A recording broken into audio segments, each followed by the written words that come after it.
Augustus. You know, bro, I sent you that message, bro.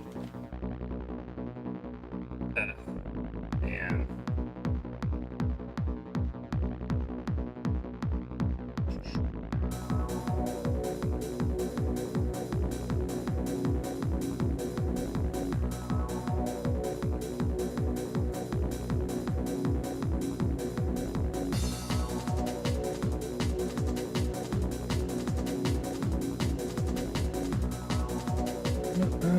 Good morning, afternoon, beautiful day today. Hey Jen, how's it going?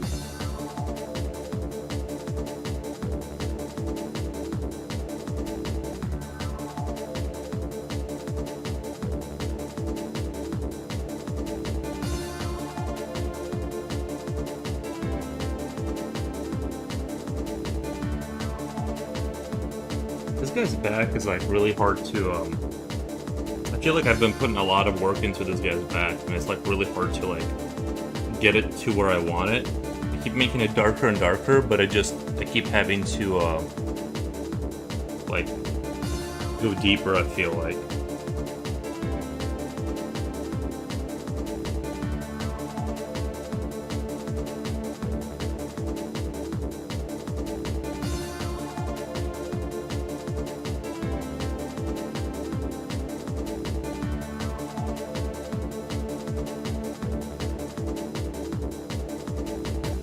But I think we'll get there.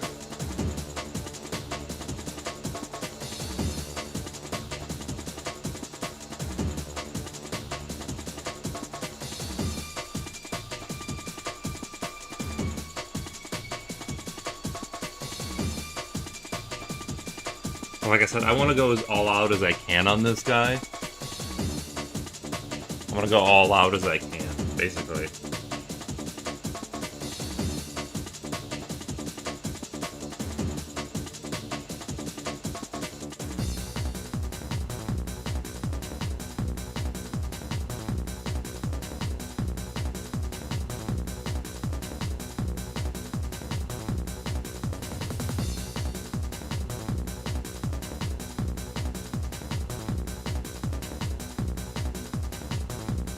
Great, just wanted to visit my favorite people. This piece is coming along great, by the way. Thank you. Yeah, I think, like I said, I think it is. I think it's worth putting the time into it. Maybe I'll even finish it today, but I don't want to set a finish line because I want to just like let it breathe and just kind of slowly iterate on it, you know. I want to have that room. I want to have that room to kind of not worry about I need to finish it now or whatever. I just want to do the best that I can and just release it when it's like done, you know, when I feel like I can't put anything more into it. And that's kind of like my goal.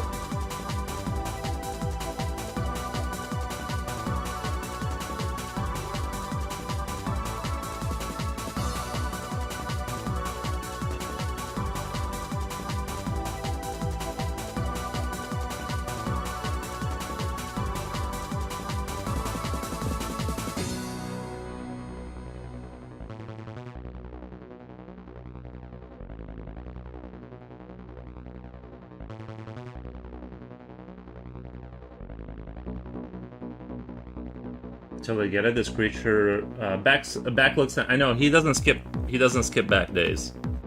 He does all of the whatever you gotta do to like build your lats. They're built. His lats are there for sure. The only thing I kind of don't like is like the way this kind of turned out here. Is it kind of looks like he has a cracked mask instead of like a scar. It looks a little bit too. Yeah, I gotta change the lighting on that, and I gotta change the overall like. I'm gonna change that up a little bit. It looks too much like it's his like he has like a sort of a heavy mask on his face and it's cracked, which is not what I was going for.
I think if I change up the way the light is coming, like where the light is hitting on the scar here, it'll look more like what I'm trying to achieve.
I think that looks a little bit better.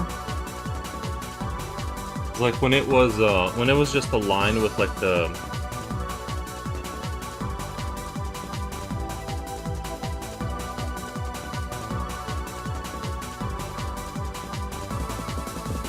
let's see.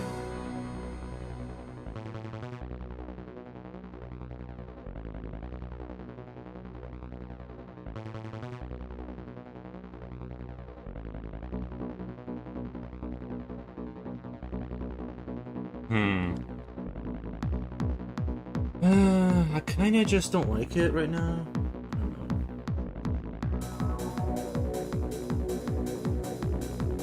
I gotta give it a couple more run-throughs.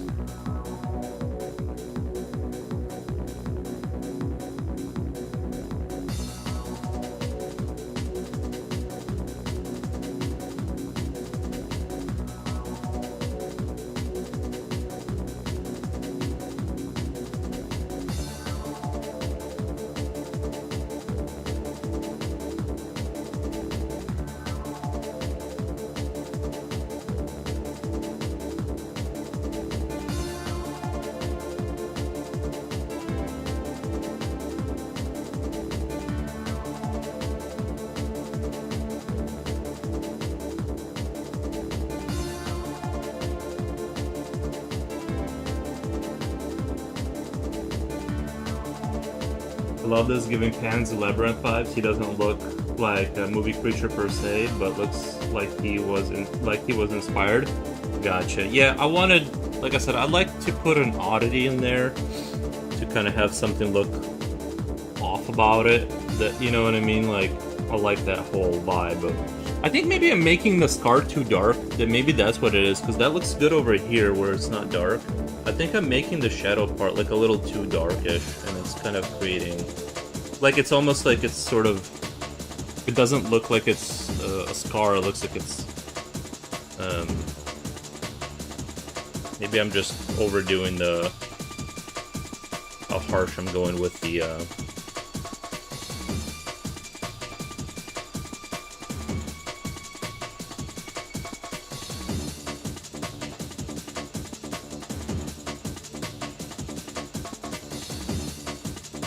That looks kind of cool right there.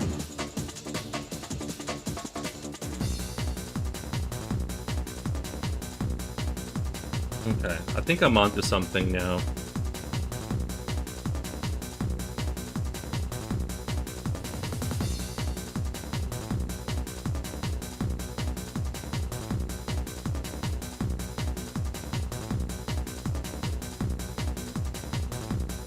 It just needs to, like, the scar on the face thing can look amazing if it's done right, but it can look really bad if it's not done right. And I need to kind of look...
Really hard to smooth.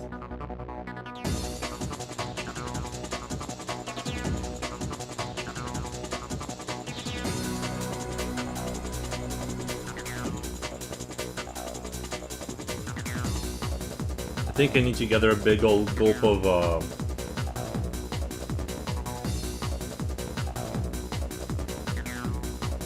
patience for the final push here.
Chris says, hey Nick. Hey, what's up, Chris?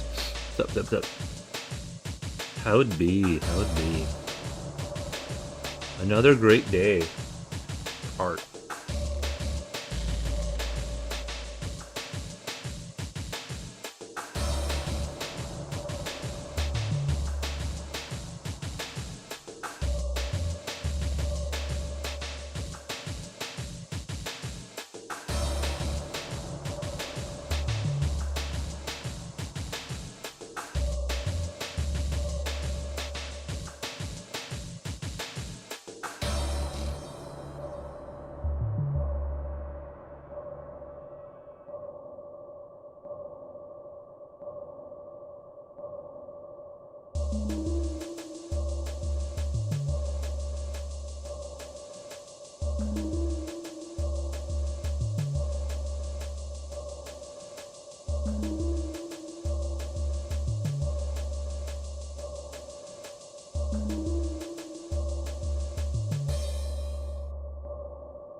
terribly last night. You guys sleep terribly? I felt... yeah, I slept terribly. Didn't sleep for very long either.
Armand says, yo, I'm back. Nice. Thank you, man.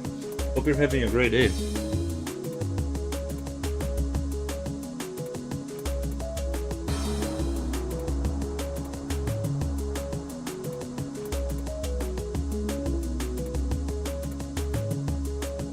Do you do a little arting too?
weird, like, I'm trying to go darker.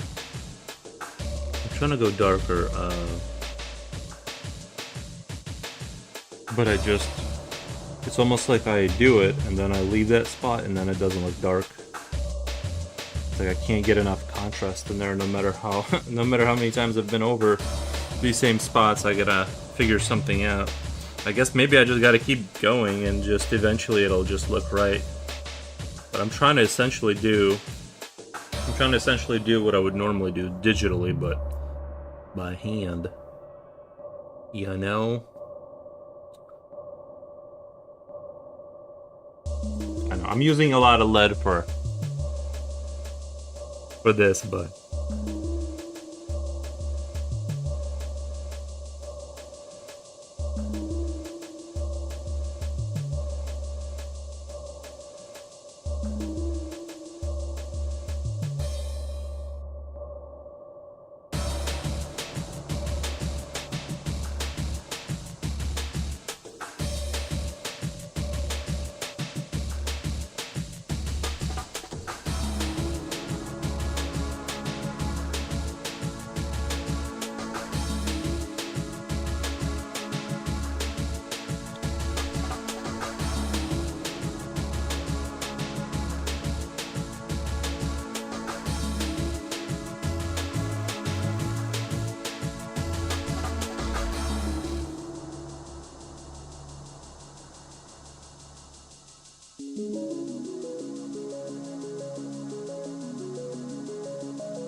I think this might be the deepest I ever went on the shading, which kind of makes me nervous because I feel like I've never gone this deep.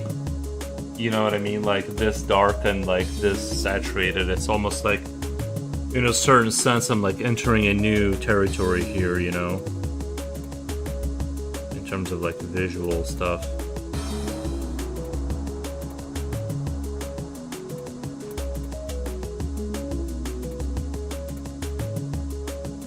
I think, like I said, I think I need a big spoon of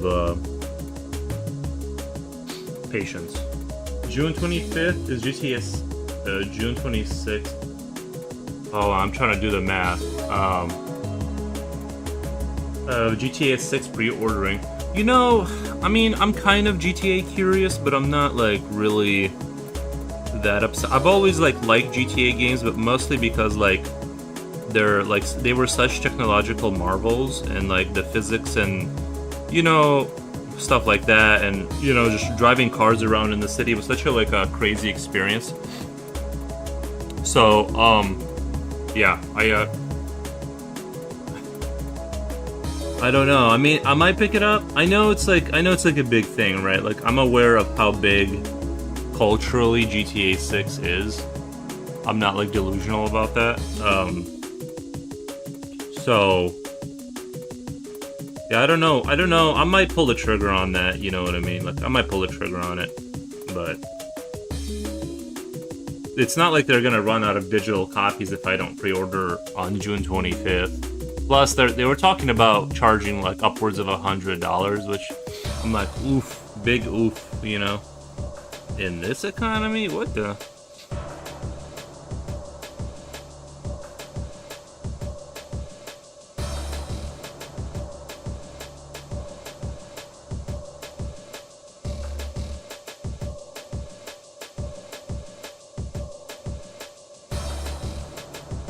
I do enjoy driving slow in video games, in my car.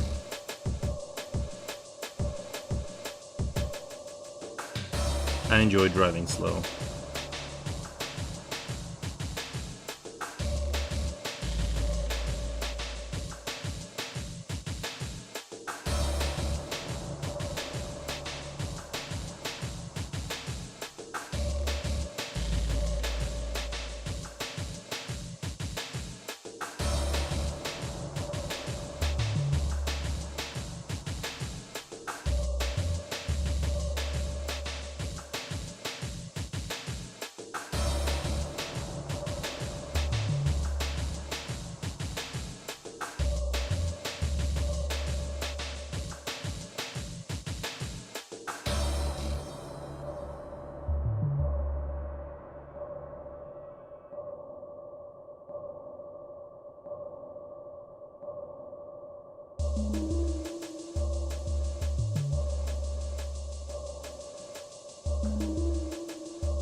You know, I talked about this yesterday, and I've been having some thoughts about the game that I'm making, and I kind of was thinking, I just kind of I want to do like a unit you can't lose. I know I kind of talked about this already, but I'm gonna do a thing where there will be a unit you can't lose, or you lose the game or that level, and it will be like you're sort of kind of like the engineer in the first Alien movie where he sits in that chair. You have to like protect that kind of thing growing. It'll be like growing from level to level, getting bigger, and then eventually, but it's actually like a cosmic eldritch thing that is like a teleporter, and they're trying to create enough biomass to like fully realize it, and that's why they're going against the humans. They actually don't care about them. They're just trying to get out of that situation, the creatures you play as, and that's what you find out later, that they're like or like towards the end of the game, like that the entire time they're just collecting biomass to like teleport themselves out of Earth, because somehow they got captured into it by the humies. But it'll be presented as you start the game off thinking you were a lab experiment gone wrong, kind of a thing, kind of like Gremlins. But it'll actually be I don't know if that's I think that's kind of an interesting idea, where you end up kind of twisting the story into a little bit more of a, you were the not positive thing, but not necessarily like this actively destructive thing.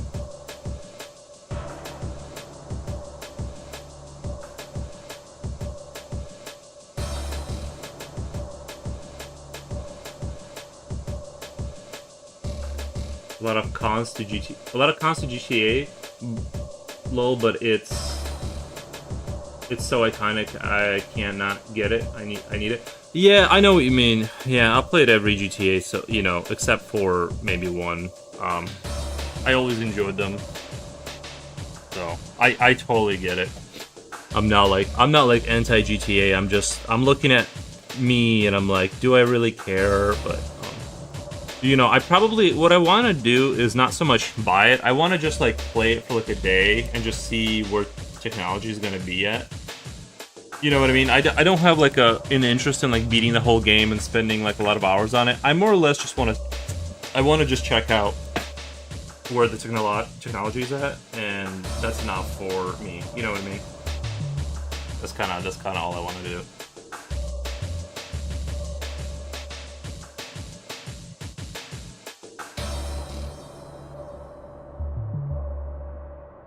So, I don't even think I beat... No, I think GTA 4... GTA 5 I beat, I think. That's the only one I actually, like, beat. So, I'm not, like, super committed to those games, so...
want to see the level of co-op in the game. In GTA, you mean? Yeah, that would. I think that would be. I want to see the level of co-op in the game.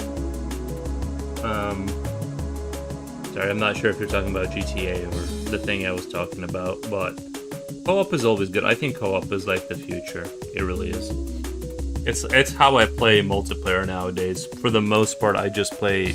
I just like to do co-op with my friends and versus AI. I think that's where the juice to squeeze is for future multiplayer sort of games. That's the juice.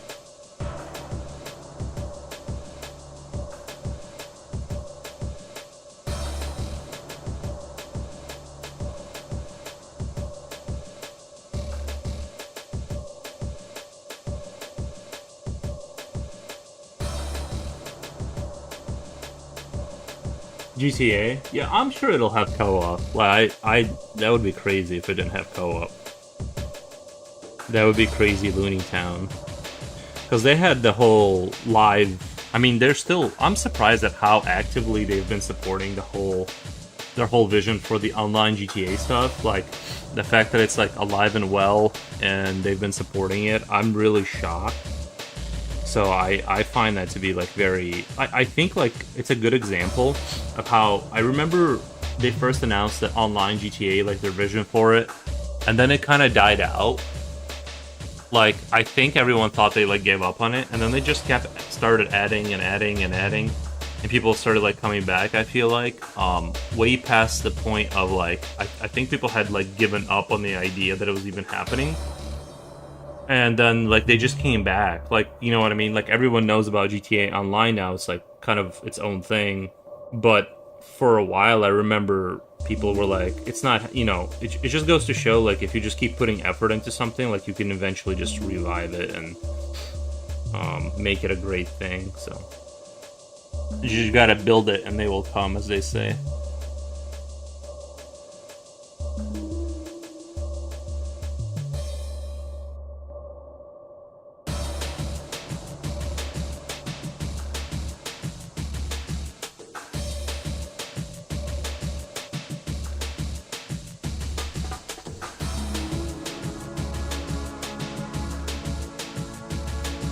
Slipknot fan, what's up?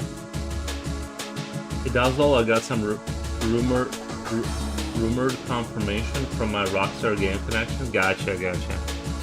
Yeah, don't say anything you're not supposed to though. Don't get yourself or anyone else in trouble. I was just reading about Panzer Labyrinth the other day. Yeah, I really, I think Panzer Labyrinth is the only like sort of, let's say, fairy tale movie that I liked because I think it portrays fairy tales as they were understood by people like that told them, like in the Middle Ages. Like I think most fairy tales were like cautionary, dark tales. So yeah, I don't know. It just seems like we think of them as like these Disney things, but they were actually like not lighthearted stories. I just wonder how deep they went with the co-op. Oh no, I mean, in GTA, I'm sure that it's going to be the biggest thing ever. Like, I'm sure it's not going to be just a side thing. Whatever the multiplayer is, it's going to be huge. It's going to be absolutely huge. I'm absolutely convinced of that. It's not going to be a footnote.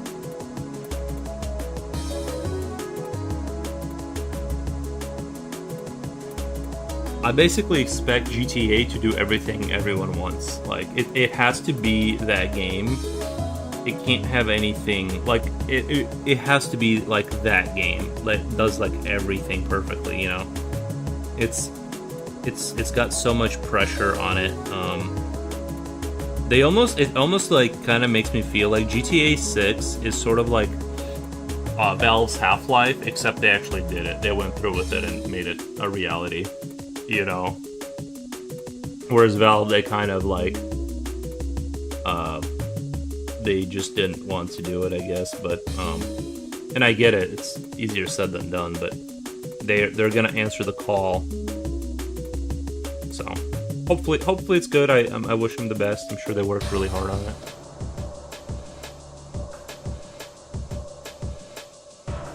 I'll probably check it out. Like I said, I'm not super into it, but I definitely want to see just with it, just to kind of, I like to stay on top of things and know, you know, what's going on. But I'm not super duper interested. Except I do wanna give it a, you know, play through it or whatever one time or something. I just don't want to pay a lot of money for it, but.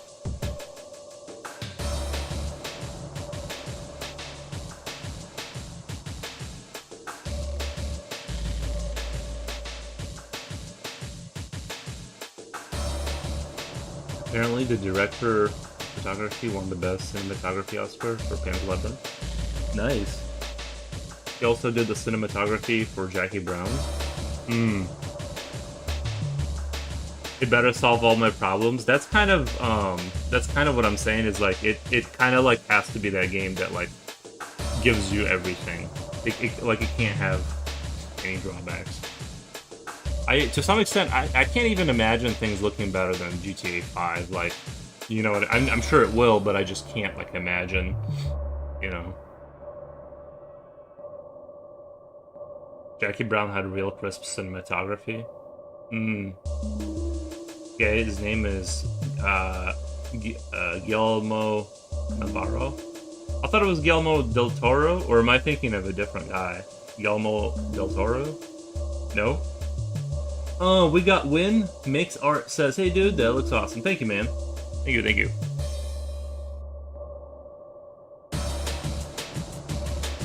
Whoa! Dude, that's crazy. You haven't seen Pan's Labyrinth? And you're like a movie guy. And it's kind of a movie like right up your alley. I'm really shocked right now, Slipknot. Like, it like doesn't make sense to me. It's like the movie. Yeah, GTA 6 brings world peace, cures cancer. To start with. That's before the DLC. YouTuber I know, she told me she had a model of Pale Man from Labyrinth. Like from the movie set or something? Or she just bought it at like Hot Topic or something. With his eyeball hands. I know, it's too sexy, I couldn't look at it. It was too much. No one should have that kind of power. His eyes were so, yeah, like just beautiful eyes, you know.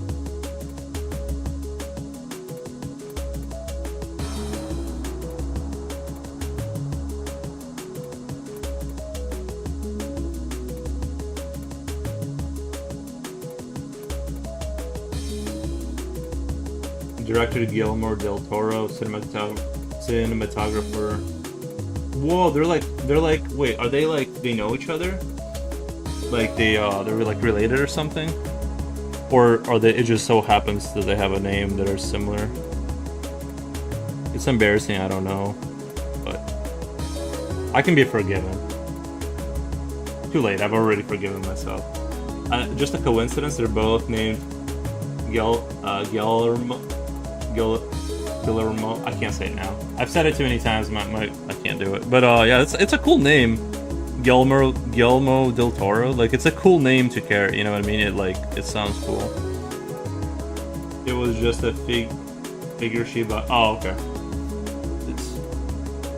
If she had like a movie set prop or something, that would be like wild. Just a human-sized doll from that movie just sitting in her kitchen. That would be kind of trippy.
think I learned that anthropos or something like that means human in Old Greek.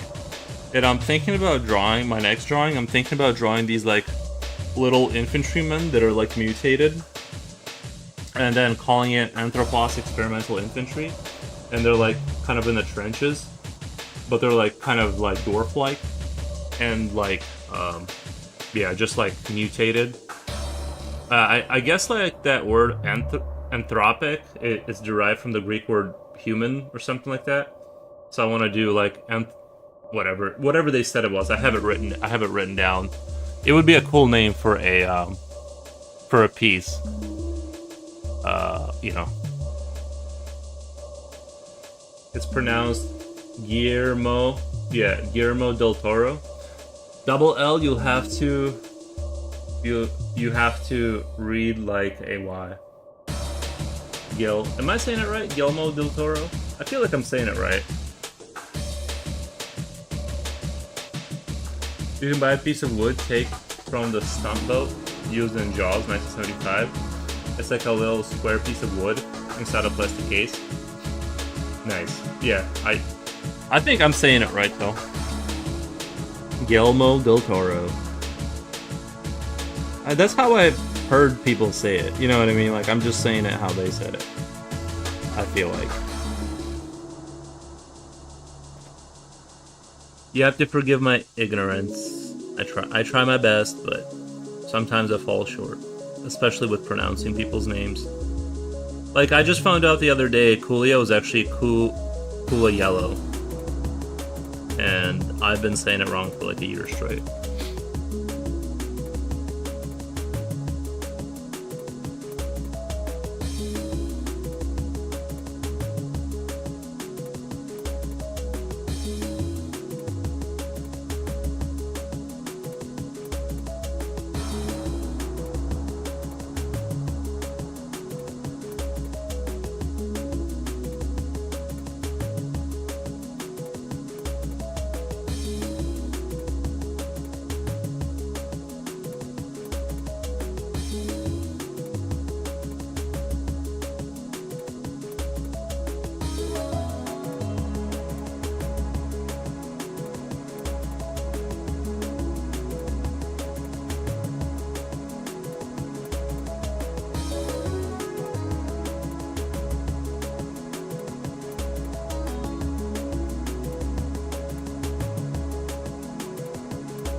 What's it called? My name is Jennifer. I think I got it wrong.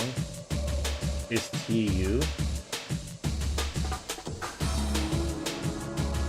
T equals U.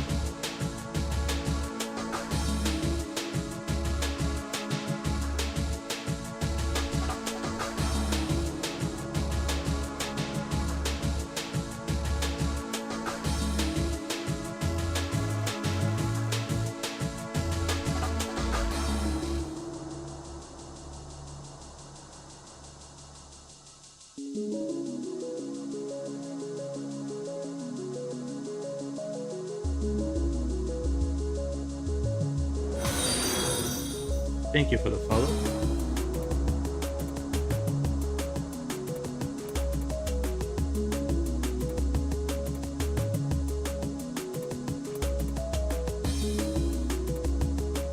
You got it right, Slippy.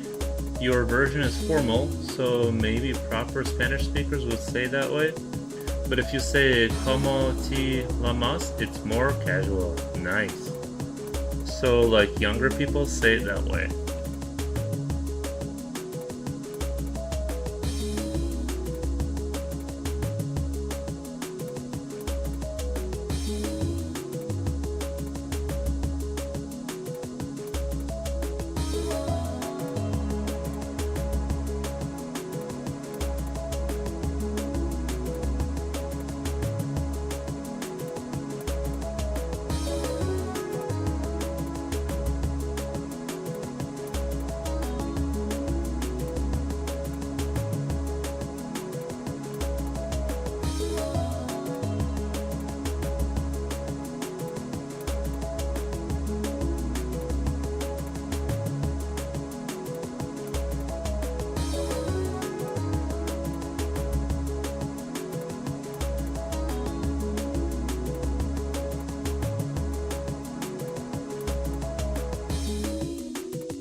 So casual way, llama becomes llamas, ending with an S.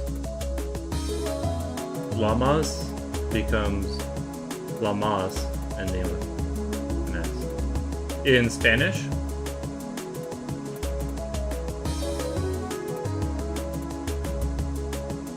interesting. So if you have one llama, if you have many llamas, I'm just kidding. I have no idea. I don't know. I'm learning a bit of language every day. Nice. Yeah.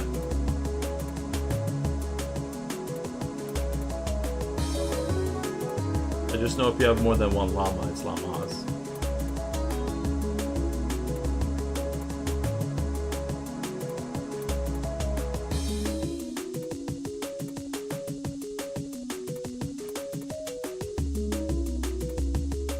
I say learning new languages is too hard. Too much. My new Russian words are coming soon. Oh, nice, yeah.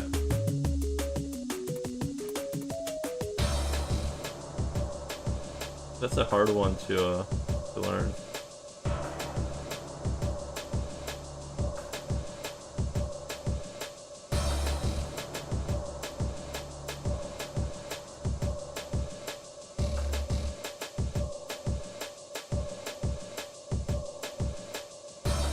I'm told.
It ends with S, or if you use T instead of C.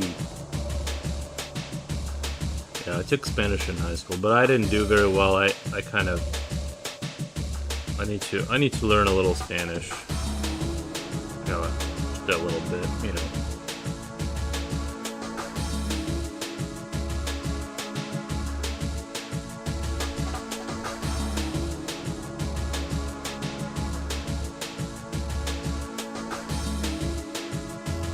There's just too many languages to learn, you know. They need to narrow it down to like three main ones and just call it a day.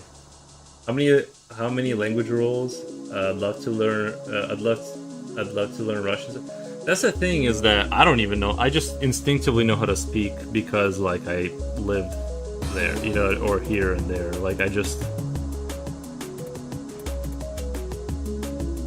so.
Yeah, I'm not super good at like this hyper realistic, like I feel like I'm starting to trend in like the more realistic kind of shading. And honestly, I don't really know what I'm doing. I'm definitely kind of approaching that new territory, which is fine because it doesn't look bad or anything. I just don't know where to go from here other than try harder.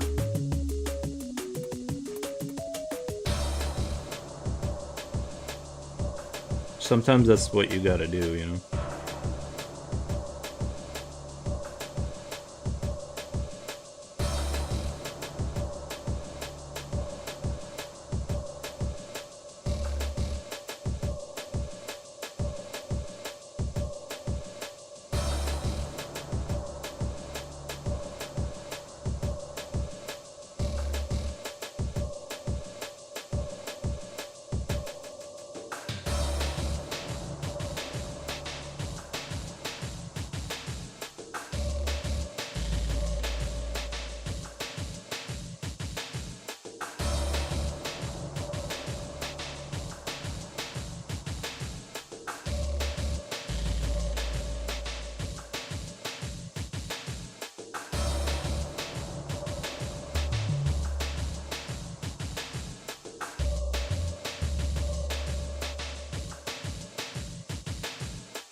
Just watched Russian gaming streams, talked to a few people in chat, and picked up picked up a word here and there. Yeah, your method might be better. I wonder if Yuri can translate it. Maybe you'd play video games with like Stalker or something. They probably have like you can probably like learn it that way. I don't know.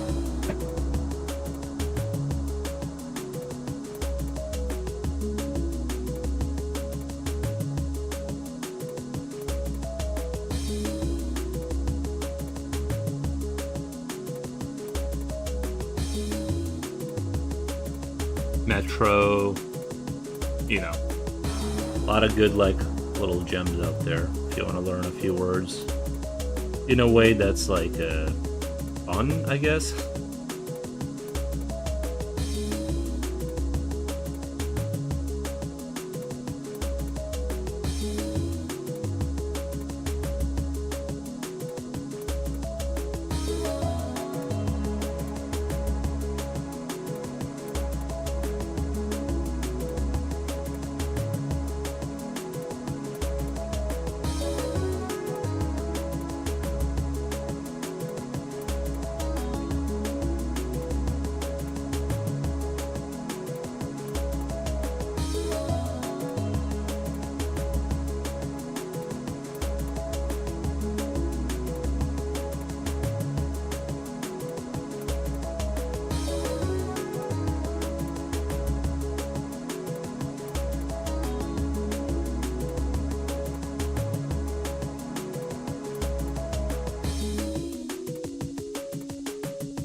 Discombobulated Disco Dancer says, "What's up, gamers? What's up? What's up? What's up? What's up?" Stalkers were chicky bricks. What do you mean? Do you mean chicky bricky? Chicky bricky. Is it? I never played the original Stalker, and then actually I never played either one of them. The original Stalker or the new one. I bypassed those.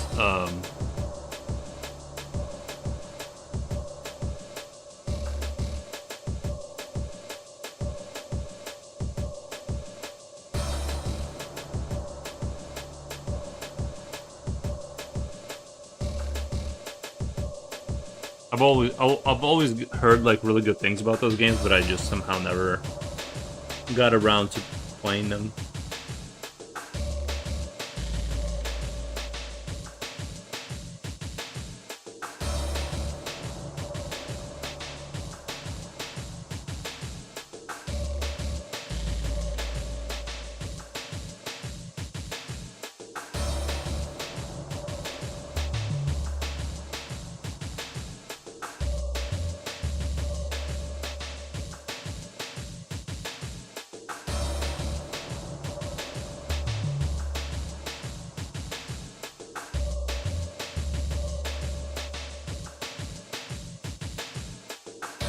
How's everyone doing today? I'm doing great.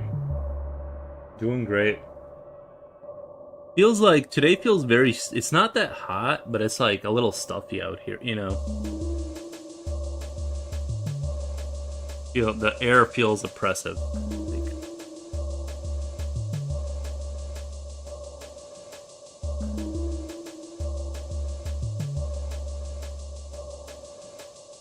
You guys ever feel that where it's like it's not hot, but it's just the air feels like it's denser, and it's pushing on you. You can tell you've been working on this for a while. Looks amazing visually. Thank you. I appreciate that, man. Wow, Yuri, a girl named Martha was playing Metro. Martha. Interesting. Interesting. I liked Metro. I didn't beat the second one, and I really liked it, but I keep not finishing it. I keep restarting it every other year, and I just can't get through it. And it's a short game. I just kind of tap out. I think having conversations is easier for me, or like watching cartoons. I do recall trying to learn it years ago by watching kids' cartoons called Masha, or some junk like that. Yeah. Yeah, I don't. I mean, I just watch Samurai Jack. It's been switching between rain and sun day here. Crazy thunder. Sounds like you're in the Midwest, because that's what we've been getting. The last couple of weeks, it's like tropical rain, thunderstorm, and then super nice weather for a couple of days. And then it repeats, like really scary weather. So... But I can't complain. Overall, it's been really good.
Pencil tends to have this like way of getting like once you get to this point, I think where I am, where you're putting pencil on pencil, it has a tendency to kind of, it gets like 4 times harder to keep things clean and like organized visually.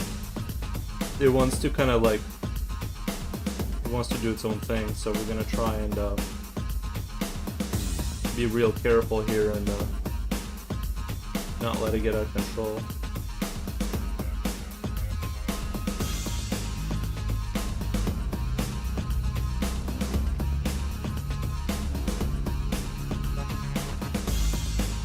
Language material needs to be really taught to keep you engaged. True.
The thumbnail you made about Wasp invading your stream is classic. I wanted that, yeah, I wanted that, like, classic, like... I know what you mean, yeah, they do it like that. Very dramatic. You wrote, I didn't deserve this on the picture. That's how they do it. They kind of like, you know, those videos where someone's like talking in their car with the phone. They kind of like make the title sound like super dramatic, and then they kind of just like it's a video about them not having fun at work, and it's like, you know. So I wanted to like replicate, or it was basically I was clickbaiting, like is what I was doing. I was clickbaiting hard. It was just more of an experimental. I'm like, can I trick people into clicking on this? But it didn't blow up my channel. So. It didn't propel me to stardom. That one experimental video.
Secret Cat says, that looks so cool. Thank you, Secret Cat. I appreciate that. First time chatter, nice. Jen says, I agree. I think for me, I just have to throw myself into convos. Then I will eventually pick it up. Right. Looks like a scene from a movie. Oh, my video? I mean, even my reaction to the Wasp was like really good. Like, I was really distraught. it that, you know what I mean? I wanted it not to be happening. Like, it really was my horror movie. I don't want to get stung by a wasp while I'm trying to relax and draw, you know? The opposite of what I want, so... I think very understandably I wanted to not have it be next to me.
I envisioned the wasp had a target aiming at you. It did. It's Stinger. What the? I wonder how it would feel to have wings like this in real life. Probably actually really inconvenient. Like, it probably gets in the way. But I can see him like folding them into like a cape. Like, if these go down all the way, then it like kind of becomes like a cape. You know what I mean? Like, he can definitely like walk around or whatever, but it's, you know, you're not gonna get inside of a Honda Civic or a Miata. That's not happening. That life is behind you if you have wings like that. Like how I stretch in the morning. No, yeah, you'd have to sleep upside down most likely to make it work. And you're gonna get to work by flying because you're not fitting in the small car.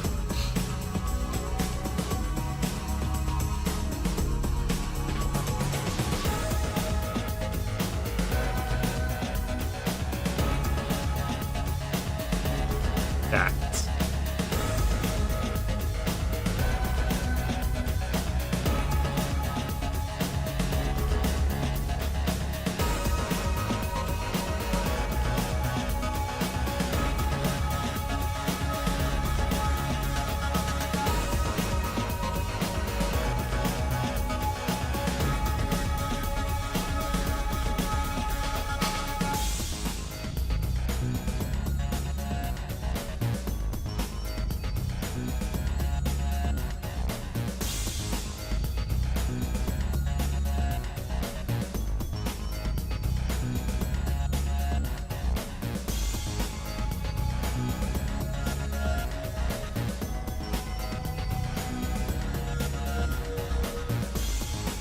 Yeah, I imagine you'd have to like live inside a cave or something.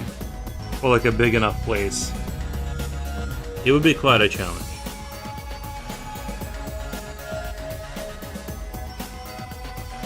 But maybe for the ability to fly, it would be like worth it, the sacrifice. Because you would definitely be the coolest kid, you know.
Check out, yeah.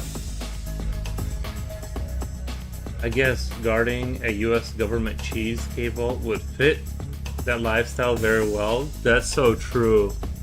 That's so true.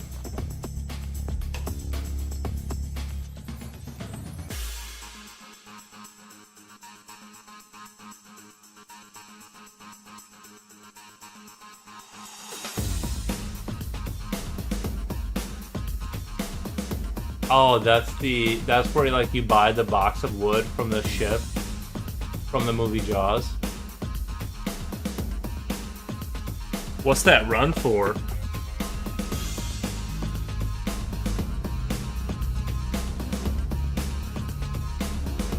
$159. What the? That's. I mean, I guess like if you're a fan, I kind of get it. I mean, I'm just it's a little pricey, but I get it.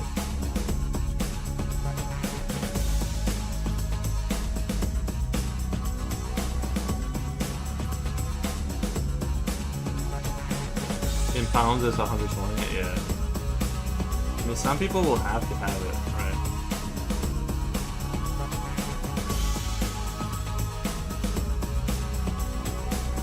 I don't blame them. For the horror enjoyers.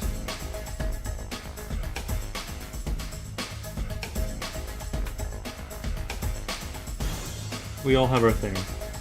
I know a Jaws mega fan. I wonder if he'd be interested in buying it. I know a Jaws mega fan. Interesting.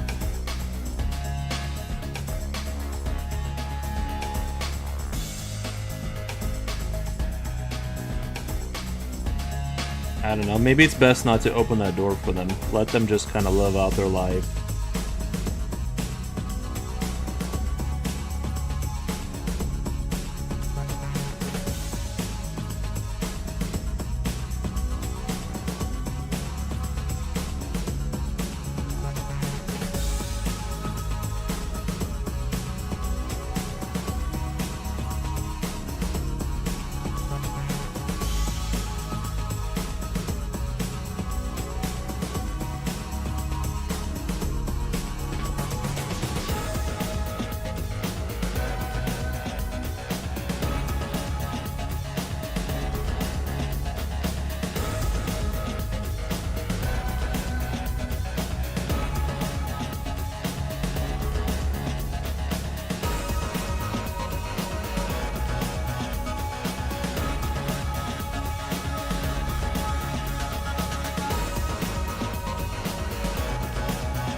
I want Chinese food. Same. He probably would. He probably would, Slippy. I want to buy. You know what I want is like I want that wallpaper from the back rooms. I want that, and just like have one wall covered in that in my house. Just to and then like no clip a chair into it. Like cut the feet of a chair and just glue it onto that wall. That'd be kind of dope.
backrooms wallpaper. Maybe just the bathroom. Just keep it in the bath. You know what I mean? Make it extra cozy in there. My favorite Chinese place lost their rights to serve alcohol because selling two minors classic combo. What the? They're not supposed to do that. But the food is so good that they forgave them, and they think they might go under now. Yeah, I mean, I know it brings in. We had a lot of that here. We had a lot of that here, like gas stations getting caught selling to minors, and it wasn't like the cheap little ones. It was like there was like a major one that was like part of a big chain, and it was all nice and fancy and like new. And then I guess they got caught. It was like a reoccurring theme. From what I think they clamped down on it now, but plus I think it's not necessarily that like the chain decided to do it. I think it's probably the local whoever they hired kind of did it. I can't prove that. I don't know. Obviously the full story, but it happens for sure.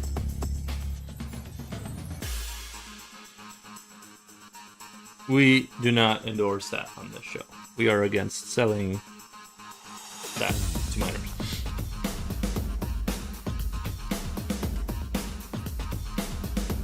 Just to be clear.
Yuri, you're not gonna believe this.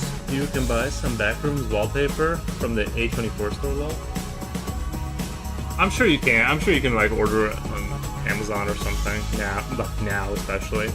I'm sure it's gonna get produced. It's crazy how like no one would have ever wanted that under any circumstance except because of that movie. People are gonna do it as a goof or whatever. It'd be funny to like go into like some warehouse or some abandoned offices and just like put that wallpaper up and just no clip shoes and like no clip shoes and like chairs and desks into walls and stuff. Computer monitors, that would be kind of like, we usually go in as a group and get one of those spinny tablets.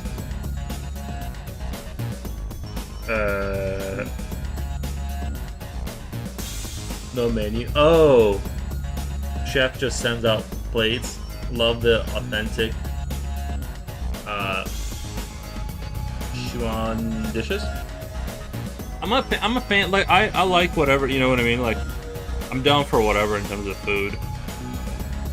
I'm definitely like I want to try new stuff here and there.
Future Oil says, yo, for us going to my brother's.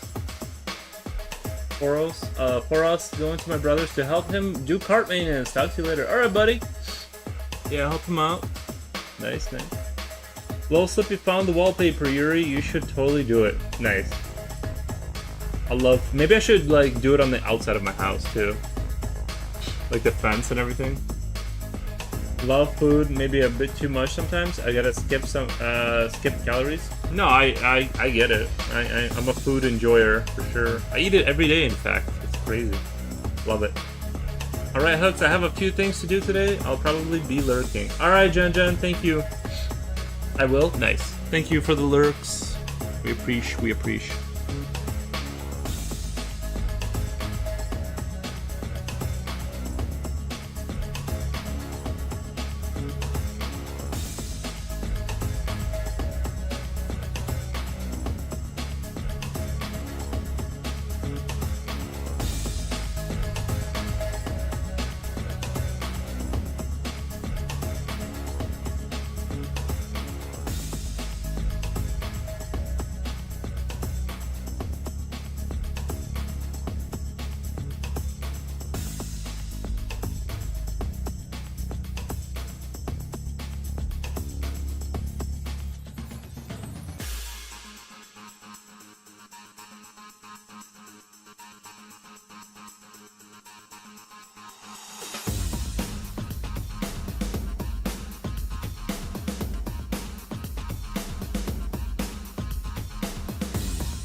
It's totally legit from A24.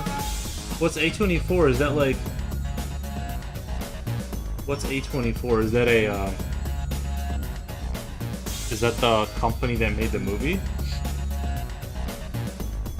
The official... It'd be kind of crazy if you could like buy furniture from A24. But it's already like cut to be no clipped, right? Like you just press it against the wall. Like you take off the tabs for the glue, and you just press it up against the wall. It's a no clipped like furniture.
Take care. Thank you, Disco.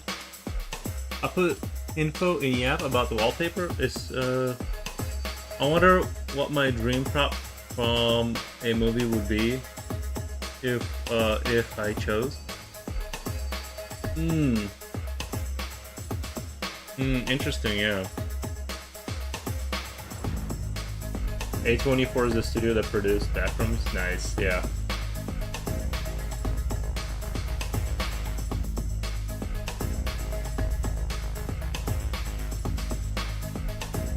What do you think, like, the Backrooms ice cream would taste like? If they had, like, a...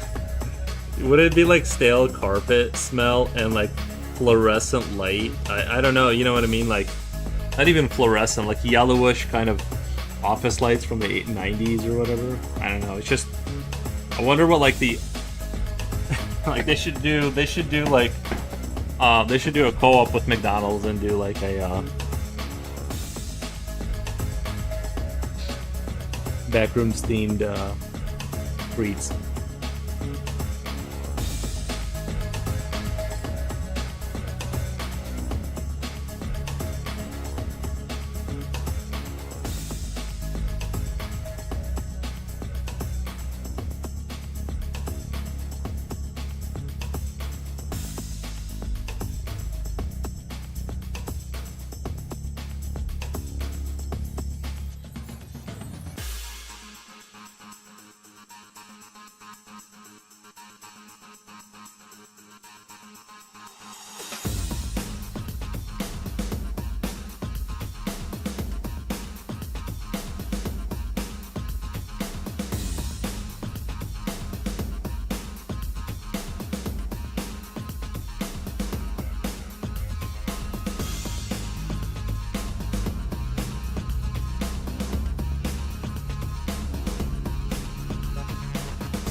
That is absolute genius. Backrooms meal.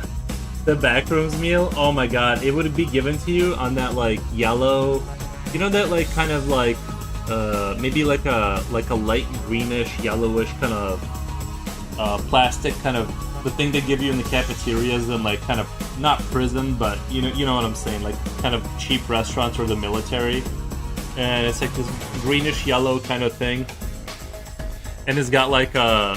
Here's what it would be. It definitely has to have a yellow cornbread. It has to have a yellowish cornbread. It has to have... Like, what else would be, like, really fitting with the Backrooms? That, like, is very... Has, like, a square shape to it that has, like, no personality visually. Like,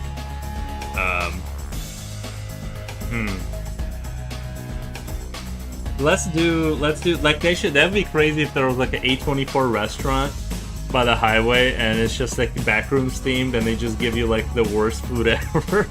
It's like stale.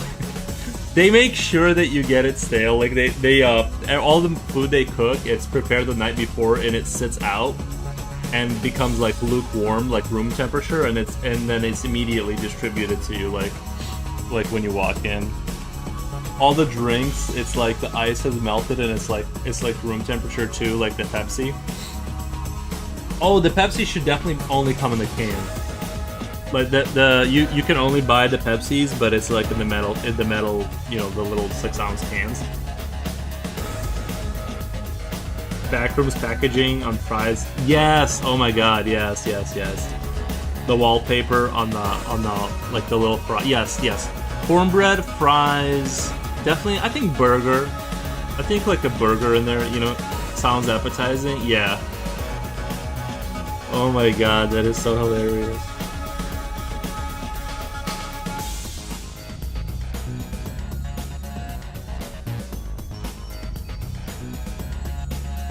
Should the servers be entities? Flat, watery drinks. Yes. You open the Pepsi and the fizz is gone. It's got like 25% of the sugar, and they take the fizz out. And that's what you drink, is like this room temperature, like flat Coke. or whatever, bro. That is so backroom. That's backroom's core right there. And it's got like, oh my god, the music over the loudspeaker.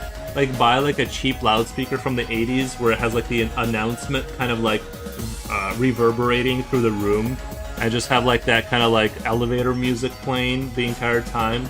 And it's like, it just it's like 3 minutes that repeats on a loop. And the servers are like entities back there. It's like you see the what is the one that's like a stringy the stringy guy that runs in the back rooms. You just see him like lurking back there somewhere. I don't know. I think I'm already like, I already can't wait. We like really strange paintings everywhere too.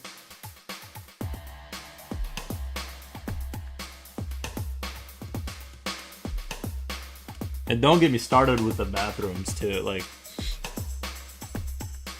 if you gotta go to the bathroom, that's an issue.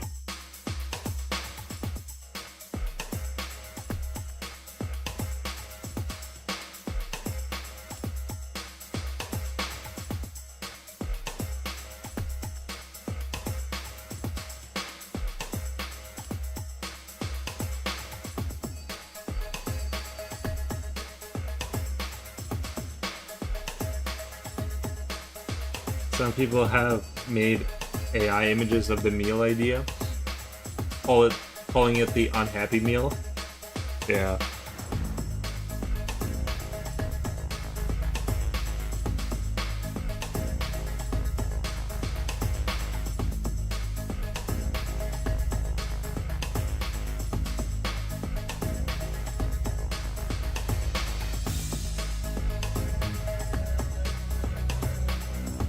Because it's like, with restaurants, everyone's striving for excellence, but no one strives for technically consumable level of good. You know what I mean? Everyone's trying to hit like these new levels, and it's like, how about you could technically consume this and you'd be alright.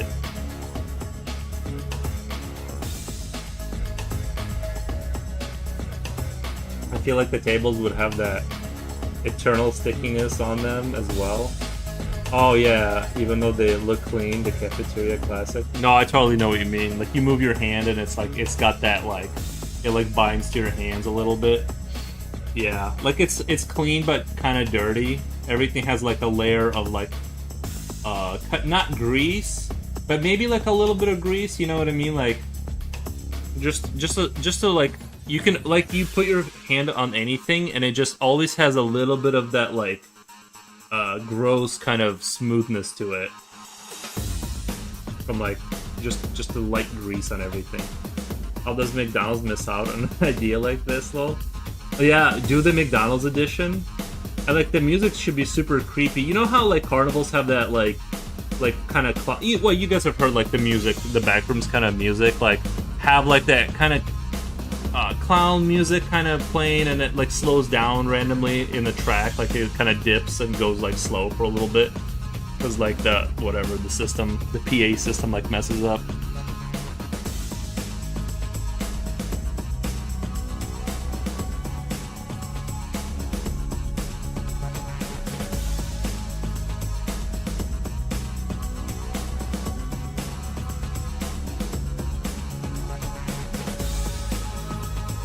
I bet you, honestly, like in all seriousness, it would be like super profitable for like the first 2 months.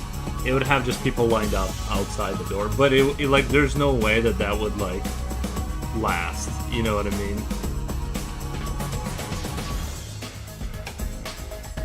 Because you do it once for a goof, but you would like never, you know, do that to yourself again, I think.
No, music would go hard as well. Just static sound of these yellow fluorescent lights. That would be so good.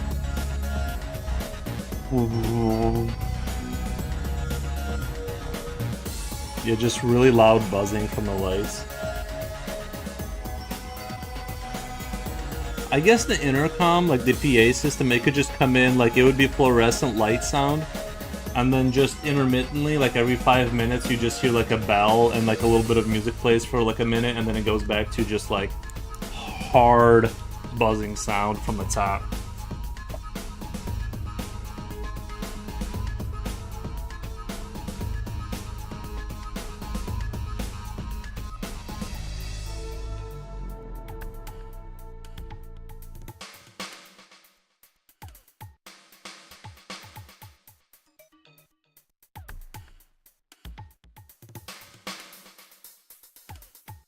That's a genius idea, though.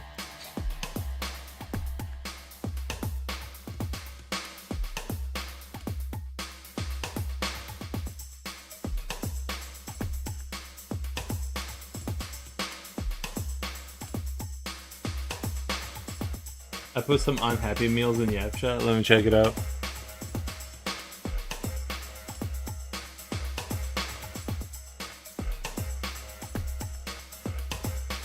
The Backrooms edition.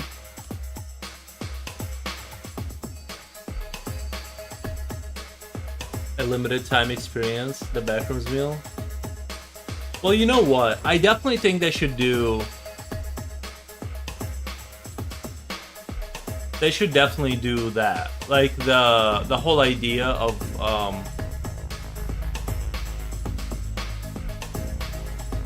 the whole idea of like the doing like the Happy Meal or whatever, or unhappy meal, like limited time. They should definitely do that. I'm not saying they should open a restaurant and do, like, as far as we're saying.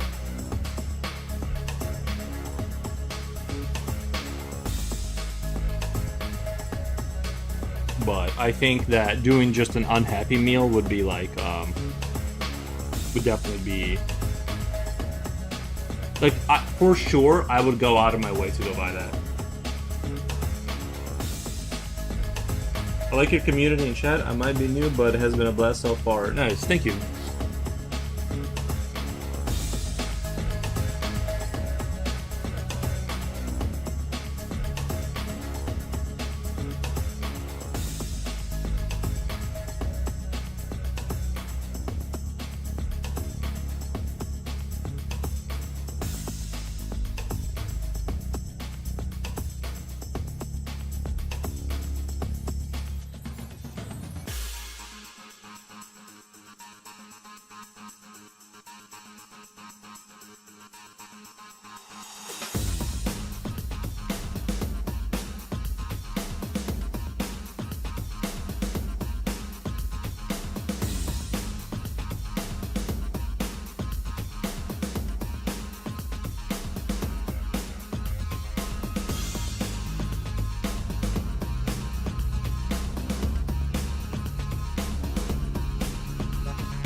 There's a really good game called Backrooms Escape Together. It's one of my.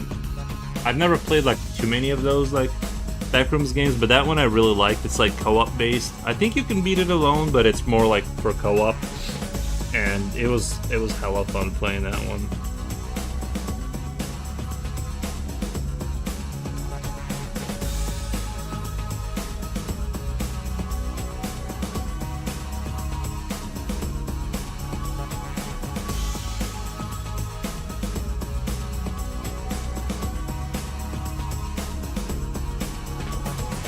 I would also imagine that it would be standard for the burger to be stored on a slight angle, so when you eat it, all the sauce or ketchup plus the toppings have slid to one side. Yeah, that's super funny.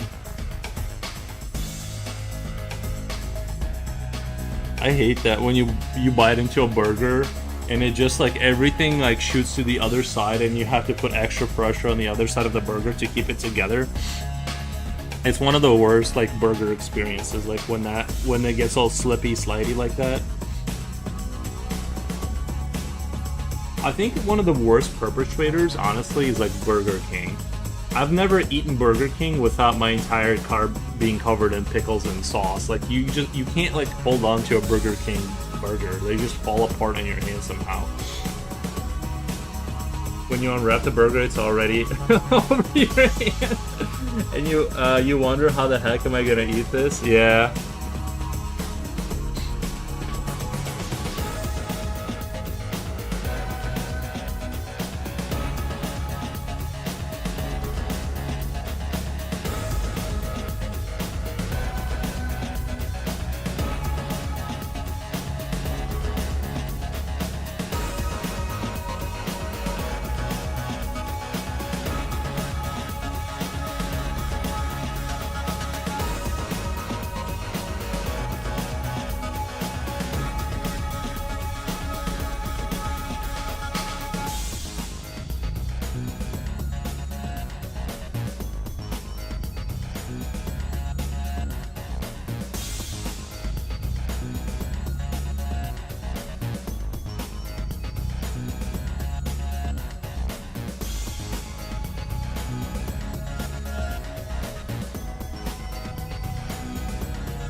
I think what's so appealing about the backrooms is the eeriness of it, but it's not sort of like the typical hell portal opens, it's like fire in there, and then like you go in there and it's like hell, right? With like demons. It's very like it just has like weird vibes, but I don't know. I think that's what like works about it, is it doesn't lean on the like that stuff. It's its own like thing. I agree with the Burger King. The onions, tomatoes, iceberg lettuce are always too thick. Just slides apart. Yeah, they've never like figured out the formula, I think. But to be fair, I think we just happen to have like the worst Burger King. It's just not that good. It's like you can tell like there's always a line at McDonald's, because there's a McDonald's right across it, and then like there's a line wrapped around McDonald's, and then like you look at Burger King, and I literally just use their parking lot to eat McDonald's.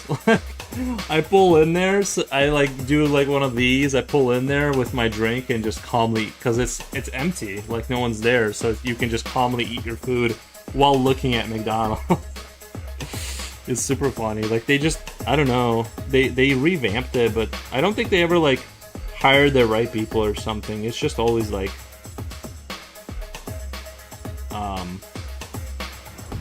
I think you can kind of tell too, is like every time you order from there, it's always like the wrapper is really hot, so you can tell they just took it and like microwaved it. Like they put in like the least effort, you know.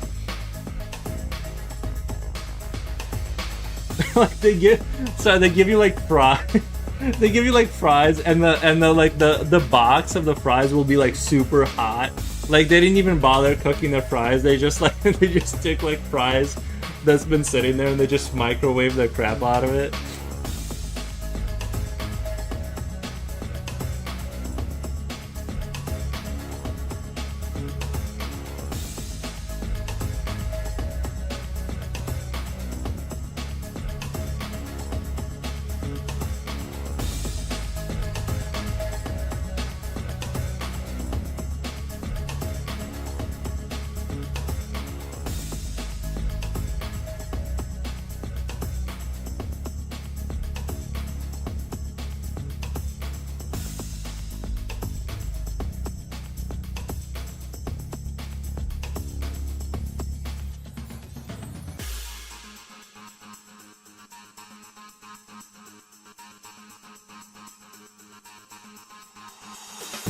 I think I'm gonna leave that alone, this wing alone for a little bit, and let it rest, because my eye's getting tired of looking at it, and I need to just like let it kind of hang out and then come back to it. But yeah, I'm liking the way it's turning out though.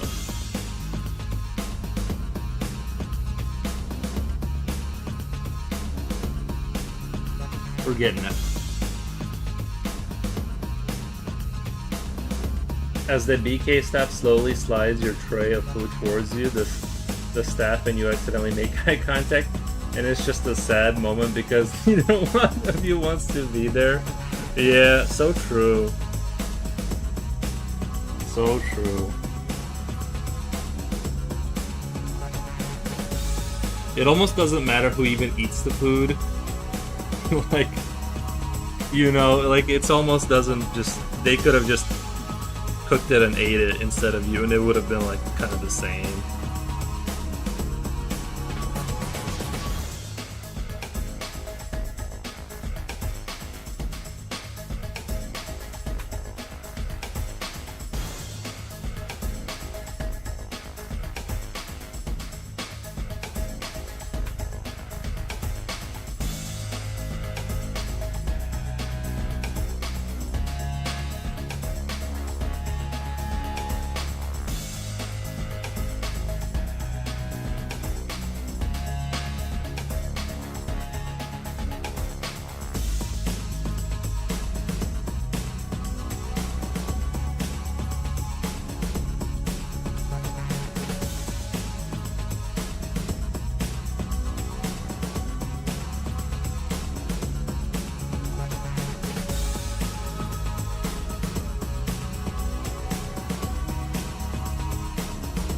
Hey, Slipknot, did you see that movie about a guy who goes to a hotel in Ireland and he's a writer?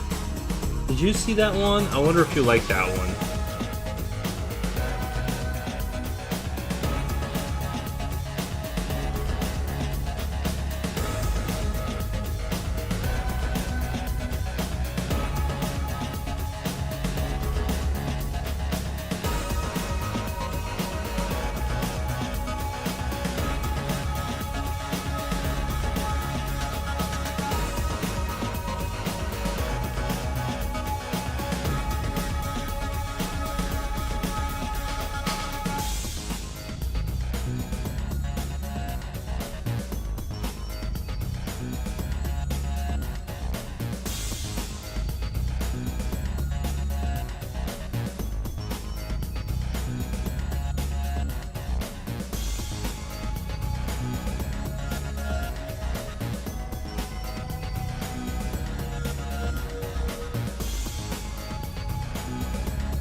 I'm still in frame. Sorry.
I want to give this a sense that the wing is curved over here, kind of like in a half, you know, it's like kind of curved over, folded. So yeah, I gotta add some shadows to the inside of this wing here, kind of make it look, give it that kind of look. Hopefully it comes across the way I intend right now.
I love the Metropolis post on your IG. I'm also a big cyberpunk genre enjoyer.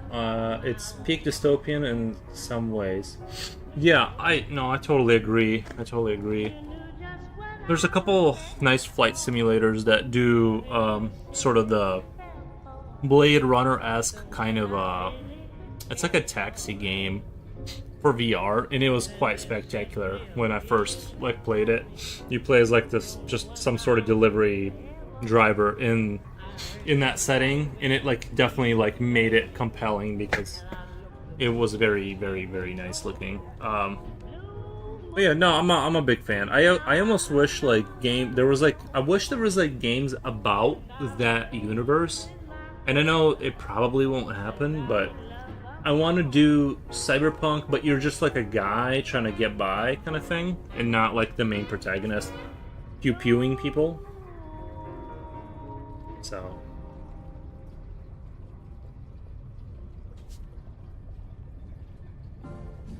Solus, yes, so much soul in the drawing.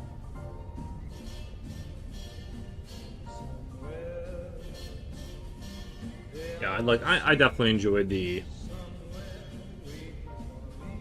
city on top of city kind of dystopianism.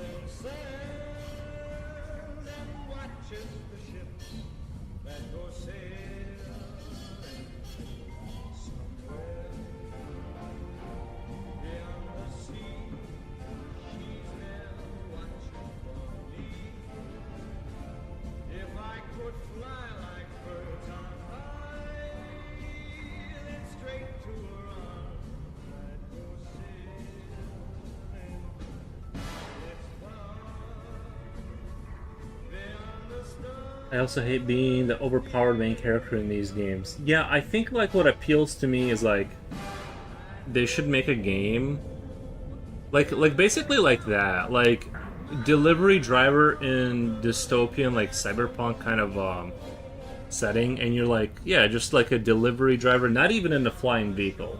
You start off in like at the bottom where like you can only see the glimpses of sunlight through the skyscrapers here and there. And then like once you upgrade to like a flying vehicle, you can like get more of a glimpse, but it starts out like you're in just like some sort of apartment, like almost in the sewers, and then you kind of work your way out of that or something. I don't know. That would be more compelling to me than like sort of the, you know, the pew pew stuff. Now that stuff can be good sometimes, but removes the whole crushing boot of corporations on your neck vibe. Yeah, exactly. It's like you're always like the cool guy outside of that, and it works, but I think it loses its zest after a few hours. Like once you realize you're in no danger, yeah, I want to wake up. Like I like the whole, you know, the apartment in Cyberpunk, and you wake up in like this very you know, everything's like plastic, and you look in the window and it's just like rows of skyscrapers and flying vehicles, and like that sense of like no matter how hard you work in this universe, you will never get out of this like nightmare, right? Like you're just like you just see like the like whatever the animated sort of holographic posters, and yeah, no, it's very I'm an enjoyer of it. I'm an enjoyer of it. Adam Bradley says, "Evening all, welcome, man. Enjoying the acidic rain and questionable fumes you're huffing." In as speeding in your next delivery point. Yeah, exactly. Yep.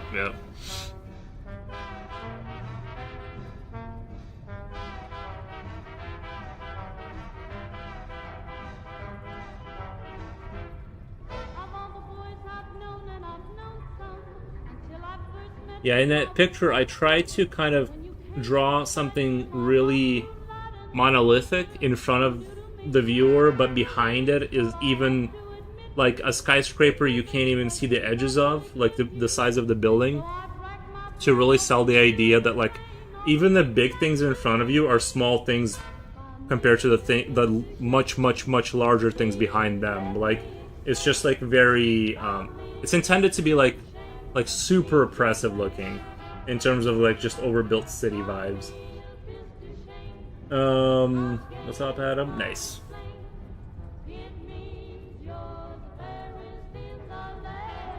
And of course, you can't have cyberpunkism without blimps of some sort.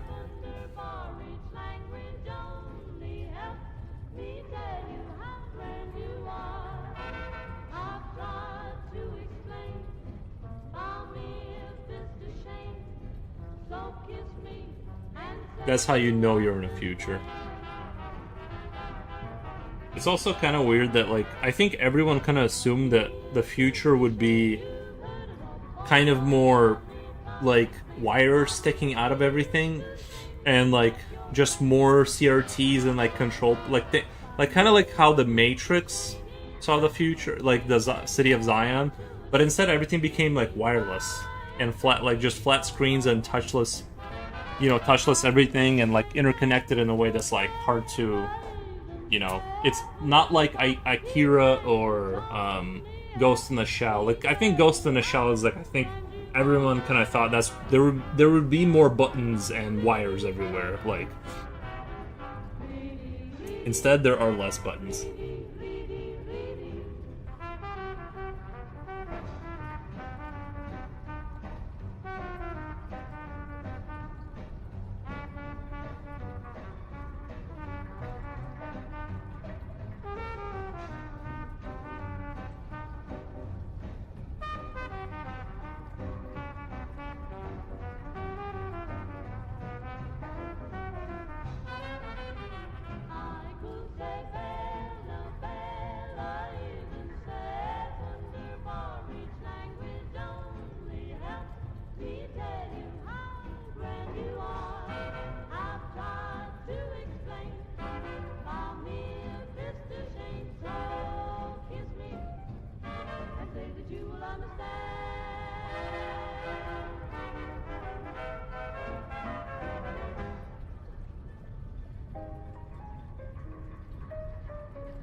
I love the early 90s and the 2000s cyberpunk aesthetic.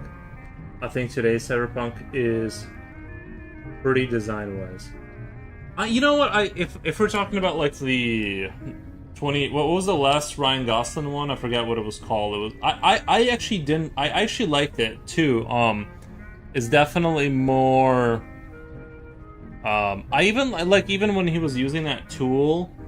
When he was like searching for stuff, and it was like kind of analog-y, and I actually really liked their design in that movie for sure, in its own way.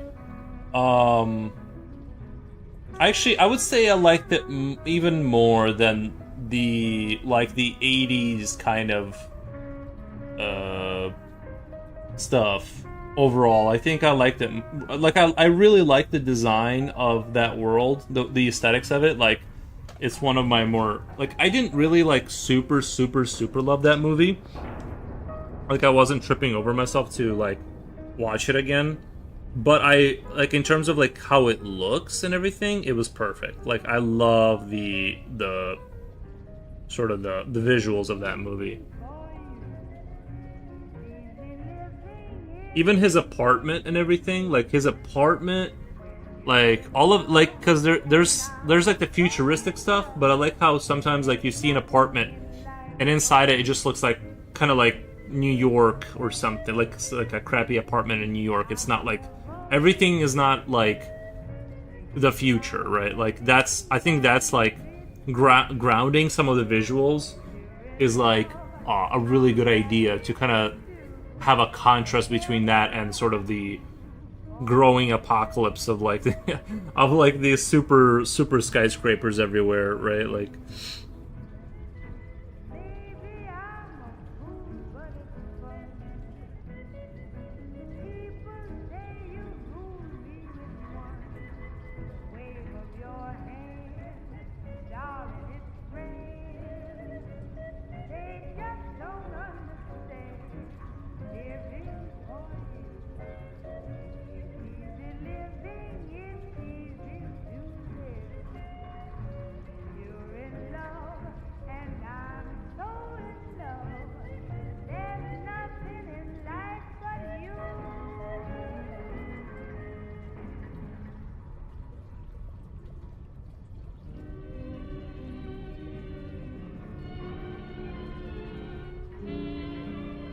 Blade Runner 2049 is still true to the original world in my opinion.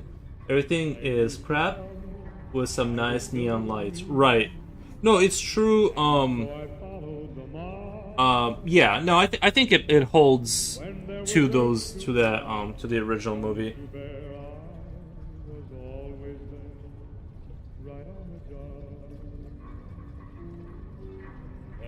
to tell me I was building a dream with peace and glory ahead. Why should I be standing in line, just waiting for bread? Once I built a railroad, I made it run, made it race against time. Once I built a railroad, now it's done. Brother, can you spare a dime? Maybe I should go rewatch it tonight. I don't know. I feel like giving it another watch. Up to the sun, brick and rivet and line. There was some other modern cyberpunk stuff being very polished, futuristic weapon designs and such, almost pushing it into sci-fi. Yeah, it's gotta have that like already lived in future.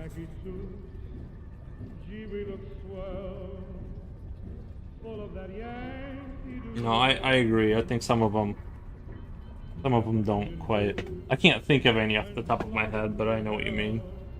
And I was the kid with the drum. Say, don't you remember? They called me Al. It was Al all the time. Why don't you remember? I'm your pal. Say, buddy, can you spare a dime?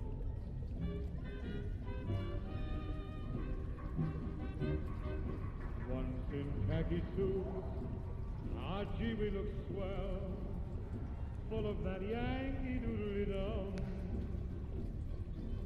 500,000 boots went slogging through hell, and I was the kid with a drum. Say, don't you remember? They called me Al. It was Al all the time. Hey, don't you remember? I'm your pal. Buddy, can you spare a dime?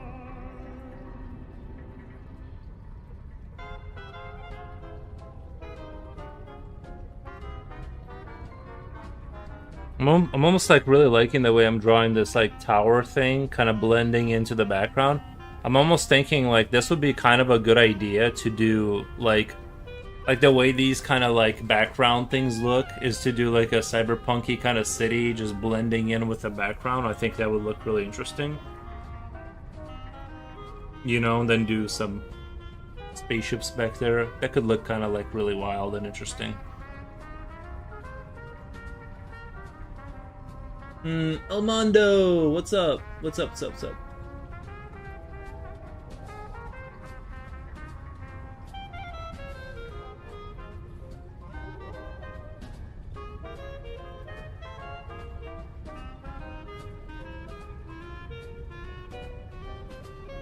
The creature makes me want to play games like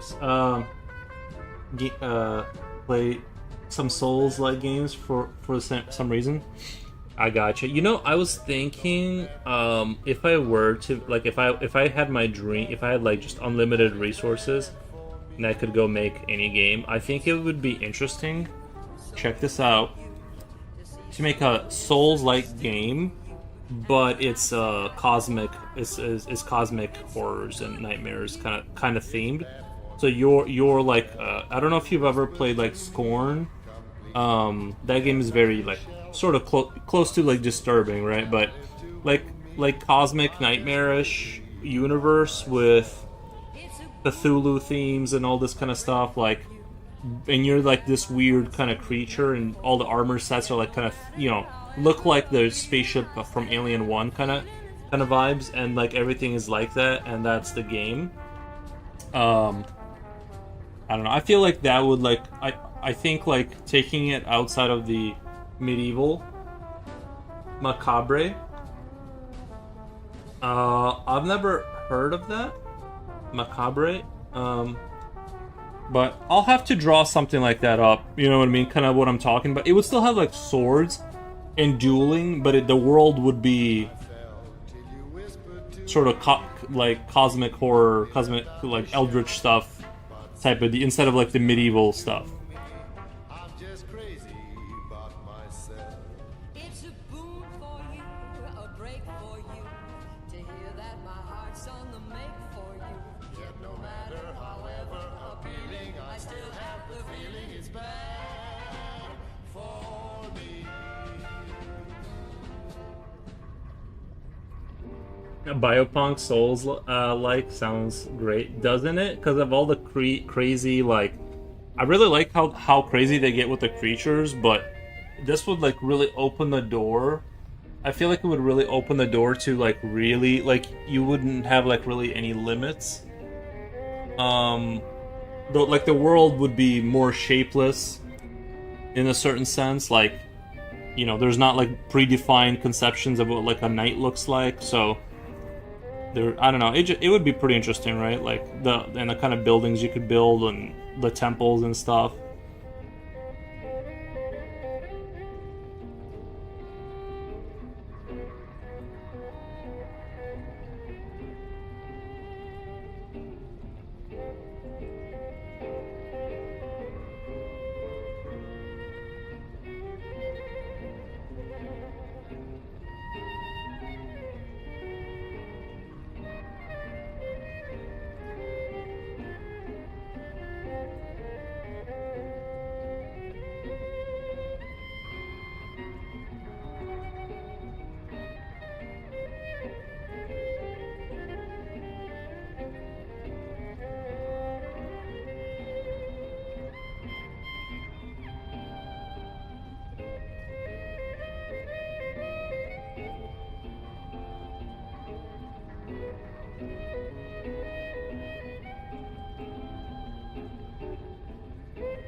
The skill points or upgrade systems would be so cursed and cool. Yeah. Yeah, that I can only I've never played the Souls game, so I don't know exactly what. Well, I did play. Does Sekiro Shadows Die Twice? Does that count as a Dark Souls game? Like, is that close enough? Because that's the only one I played, and honestly, I got to like almost the end of the first level and I tapped out. I'm like, bruh. Like I. Thank you for the follow.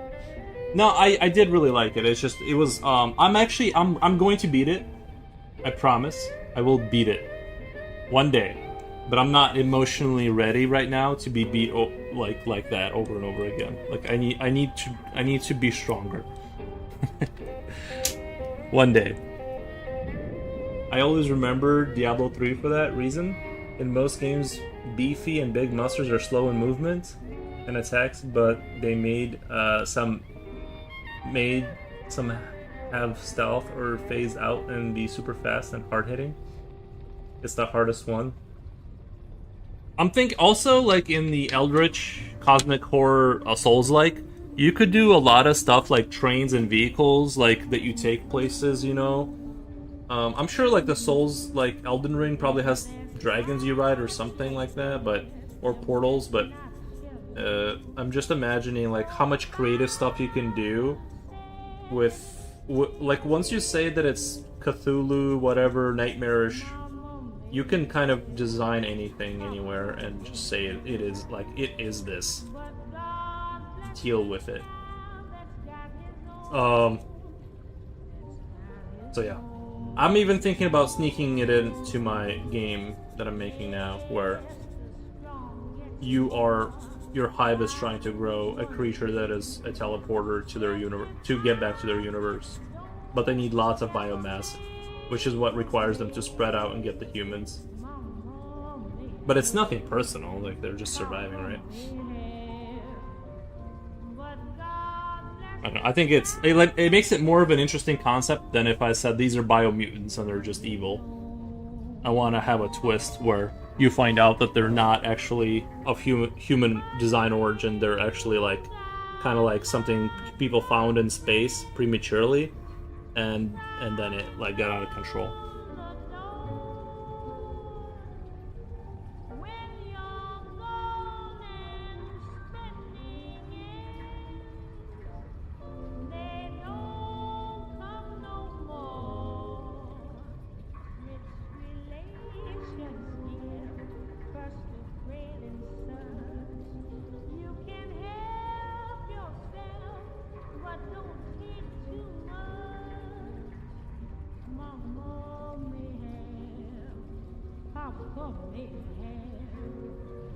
But God bless the child that's got his own. That's got his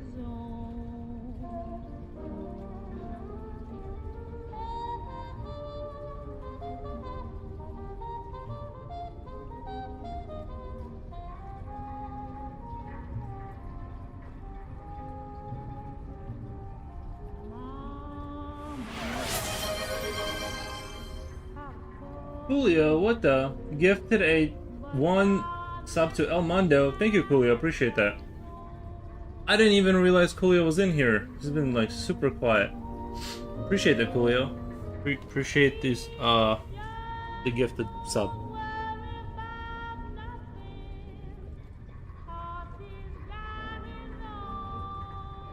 I just arrived? Damn, dude. You arrived hard with that message. Thank you, man.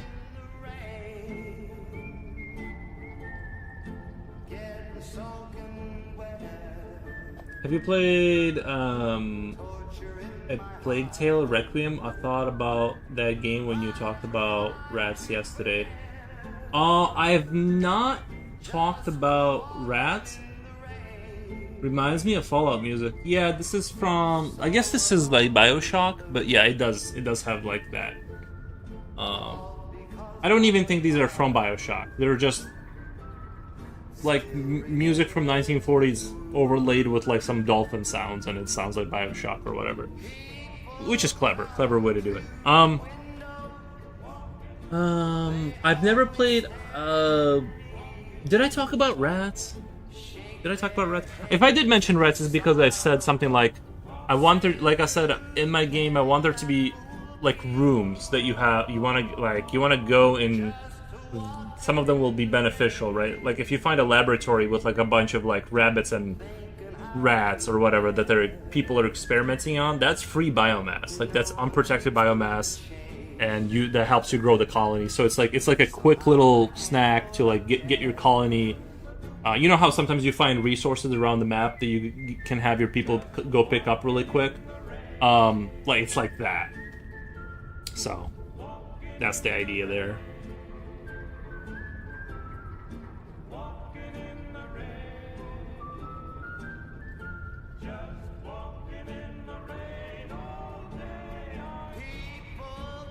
We can of course make the creatures less like not rabbits and rats, make them like other weird creatures, so that we're not eating or whatever, like, you know, like separated away from reality more, make it less, you know.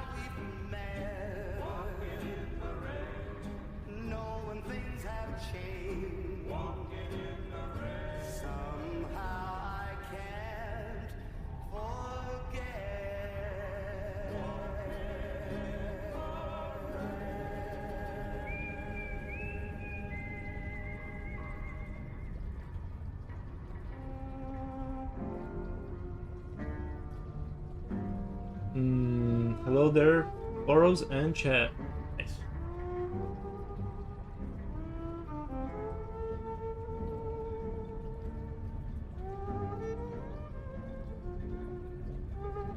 I think I'm getting pretty close to finishing this one.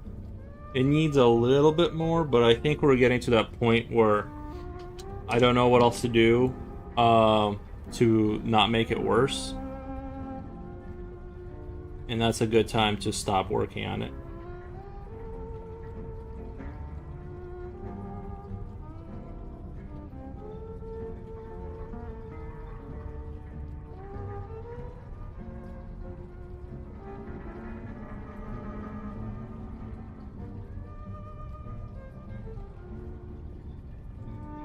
Hey Coolio, we need cross-platform chats.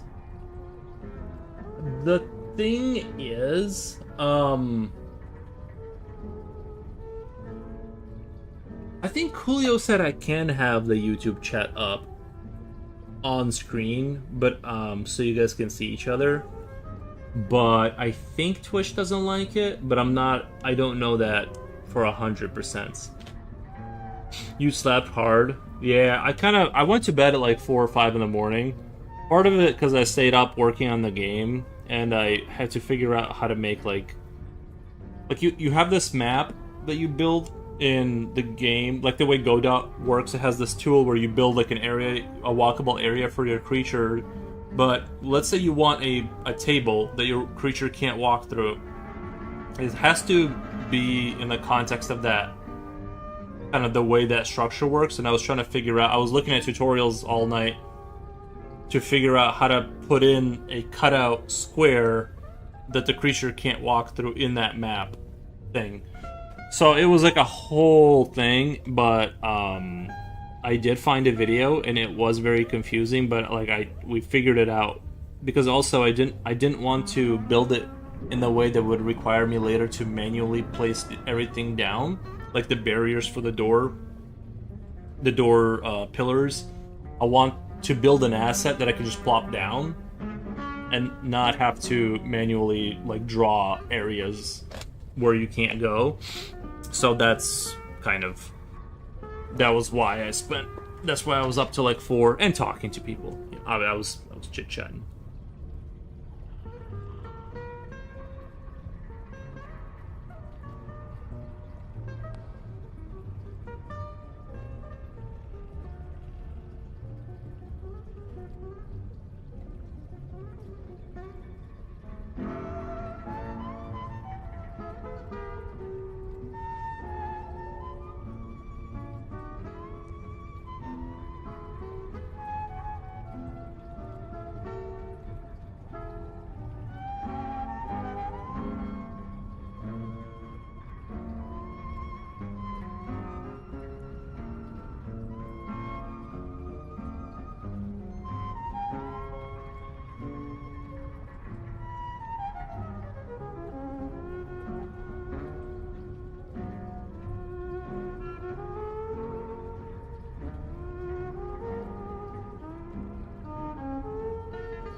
I feel like they would never allow a cross-platform chat corporation-wise. I think someone said like you technically can, but it's like you can't promote or something like that. It's just safer for me not to do it. But yeah, it's not a huge deal. I could probably do it. Like I'm a tiny channel. But you know, I would rather just stay within the boundaries of what they want.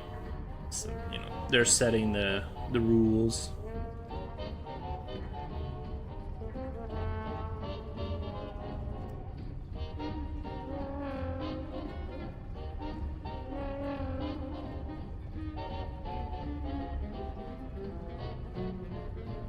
Luckily, when chat bans people, it's always like for like 2 days or whatever, like 10. Sometimes it's not even.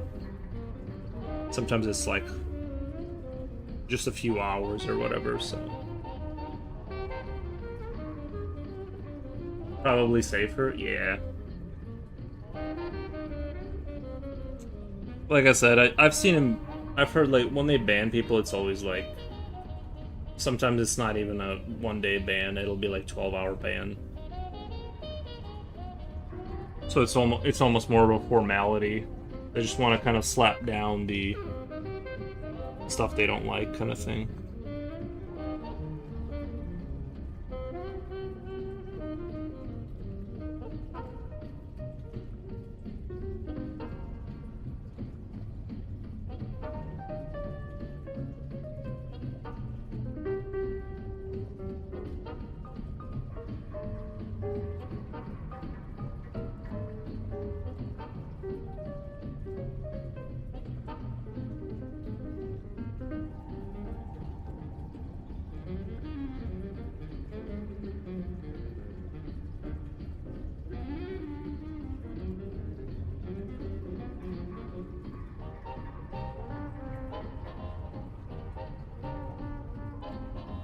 I'm a fight fan as well, so I watch UFC marathons sometimes for upcoming cards and fights. And it's so funny when Twitch and YouTube chat starts to beef with each other all over the fighters. Yeah, yeah. I enjoy. Like I usually watch the UFC. Honestly, like if somebody invites me to like a UFC watch party, that's the only time I've ever like watched that stuff. But I do enjoy it. I just don't like. I don't know. I guess I naturally just don't seek it out. But if it's in front of me, I can't not watch it. It's too fun to watch. I think what I closely remember is that Twitch people should not have degraded experience that will change platforms. That oh, interesting. As for the combined chat, I don't think that is true anymore. Are you saying like it's not true in that I can have the combined chat?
I have another streamer friend that flashes the recent messages in the screen from the other platform.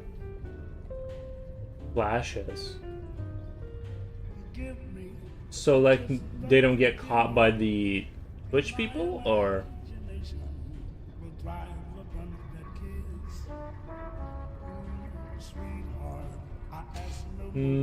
Well, time for me to call it. Nice.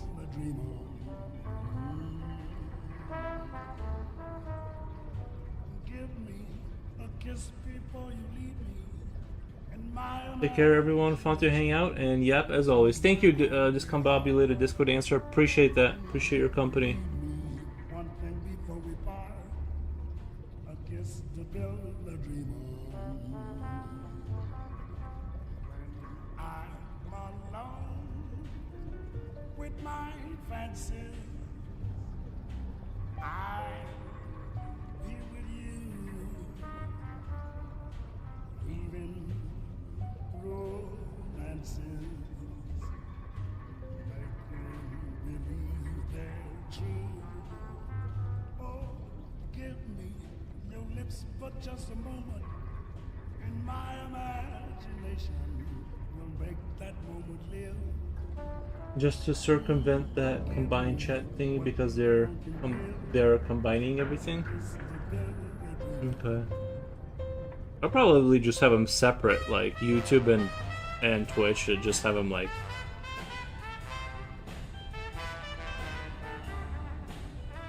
But what if I make the argument that what I'm streaming isn't this stream, but I'm streaming the idea of me streaming on YouTube and then streaming that back to Twitch?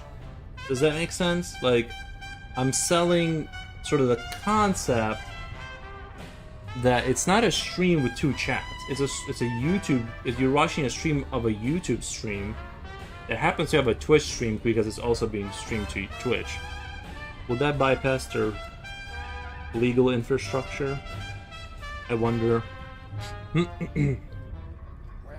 I'm alone with my fancies, I'll be with you, weaving romances, make you believe they're true.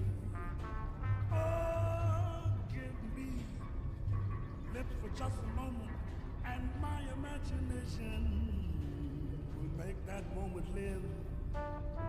Oh, give me what you alone can give. I'll kiss the pill I dream of.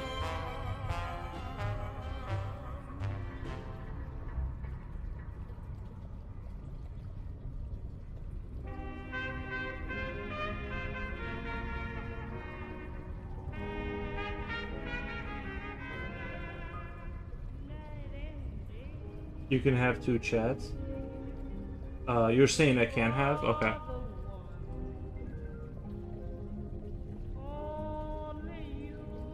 They just play the recent chat, then it fades away. But why did they need to do that if they can just have two chats? What's the point of that? Near to me or far, it's no matter, darling, where you are. I think of you night and day, day and night. Why is it so that this longing for you follows wherever I go?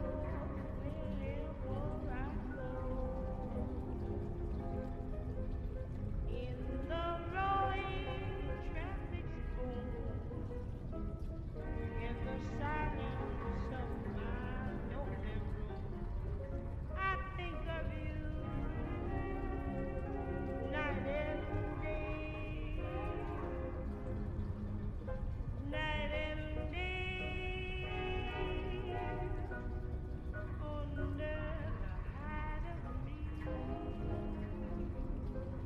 there's no such a hungry yearning burning inside of me. The combined chat rule isn't true anymore. Well, if you're saying I can have two chats, I might just get the other chat up there just for funsies. But I feel like YouTube does have like more random people, because usually people on Twitch, it's like the people who like art and stuff. And so the YouTube will have more like random people coming in just saying something crazy out of the blue. So, but you know, there's just more unhinged kind of random people in there. Twitch, it's more funneled of, you know, it's a better funnel for art enjoyers. Burning inside of me, and it's torment till you let me spend my life making love to you day and night, night and day.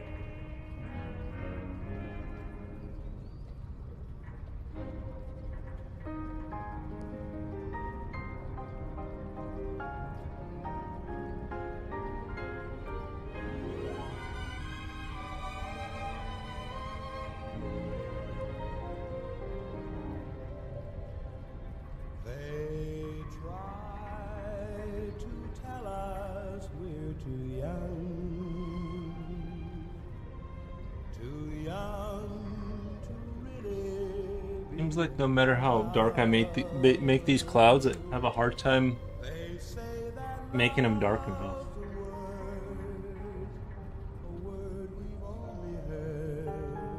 At least on the camera side, they kind of look a little bit like not dark enough. It's alright, we can just kind of work him in slowly. We're not too young to know this love will last, though years may go, and then someday they may recall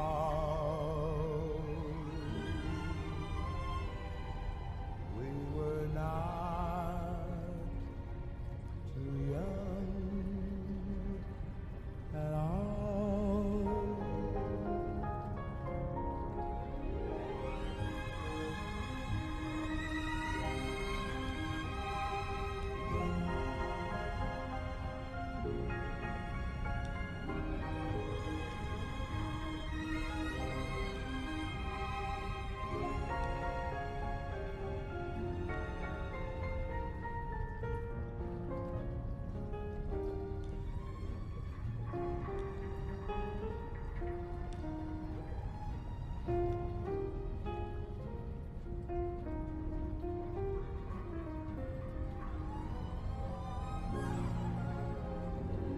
And yet we're not too young to know this love will last, though years may go,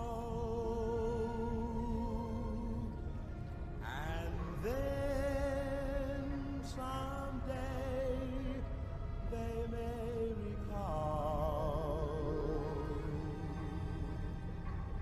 we were not too young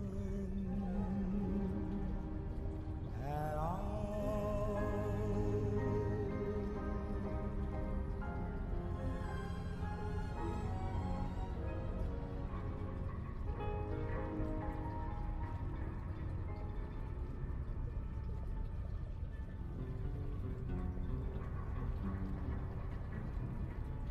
I don't want to set the world on fire.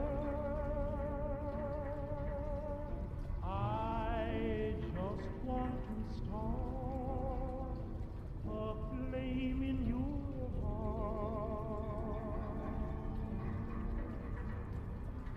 In my heart I have but one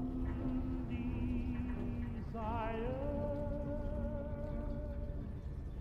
and that one is you. No other will do.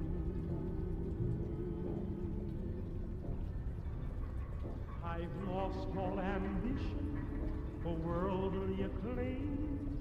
I just want to be the one you love.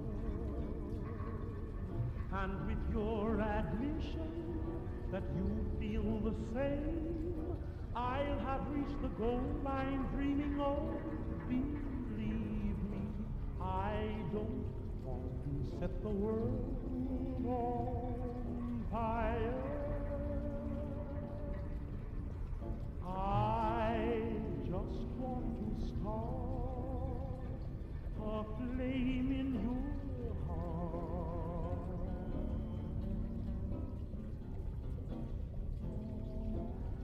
I don't want to set the world on fire, honey. I love you too much. I just want to start a great big flame down in your heart. You see, way down inside of me, darling, I have only one desire. And that one desire is you.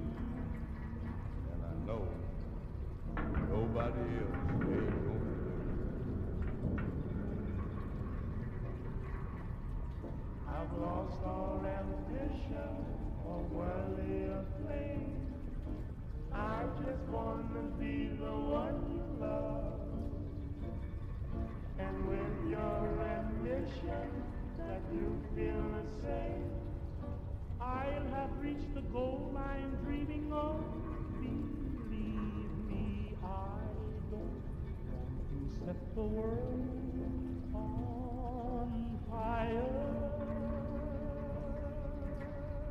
I just want to start a flame in your heart.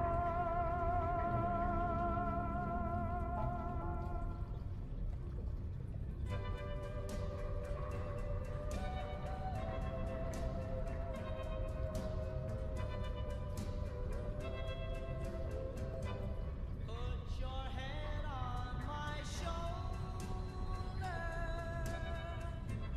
Hold me in your arms, baby. Squeeze me oh so tight. Show me that you love me too. Put your lips next to mine, dear. Won't you kiss me once, baby? Just a kiss goodnight, maybe. You and I will fall in love.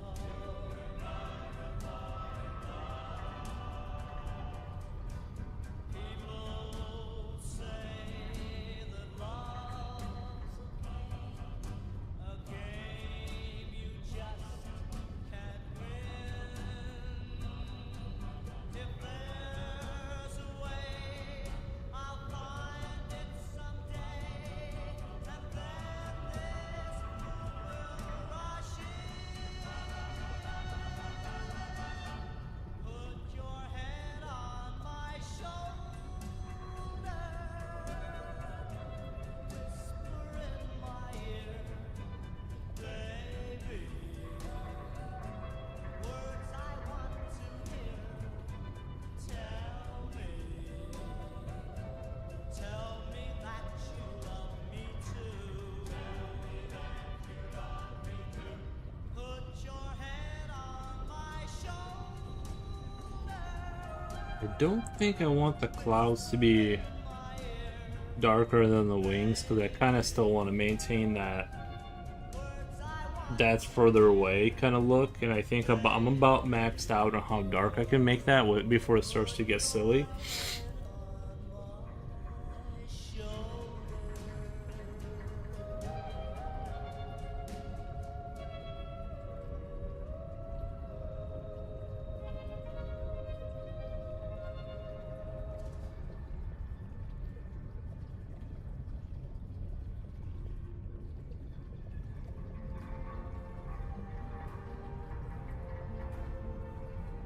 I see trees of green,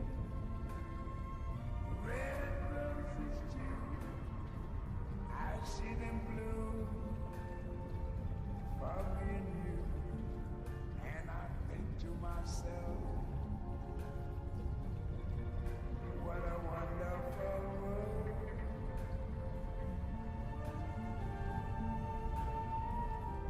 I see skies of blue and clouds of white, the bright blessed day, the dark sacred night, and I think to myself,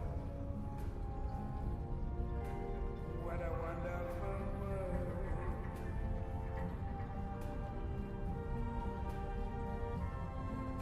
The colors of the rainbow, so pretty in the sky, are also on the faces of people going by. I see friends shaking hands, saying, how do you do? They're really saying, I love you. I hear babies cry. I watch them grow. They'll learn much more than I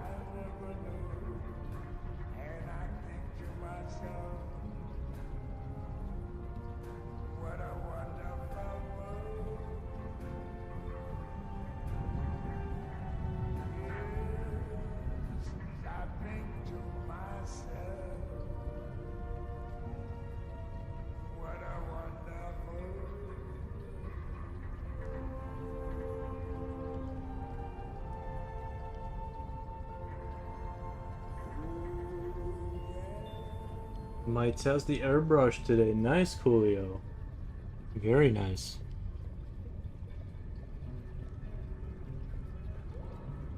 You know what? Speaking of which, I don't have an airbrush, but I do. Just out of curiosity, somebody mentioned the other day that I should take, yeah.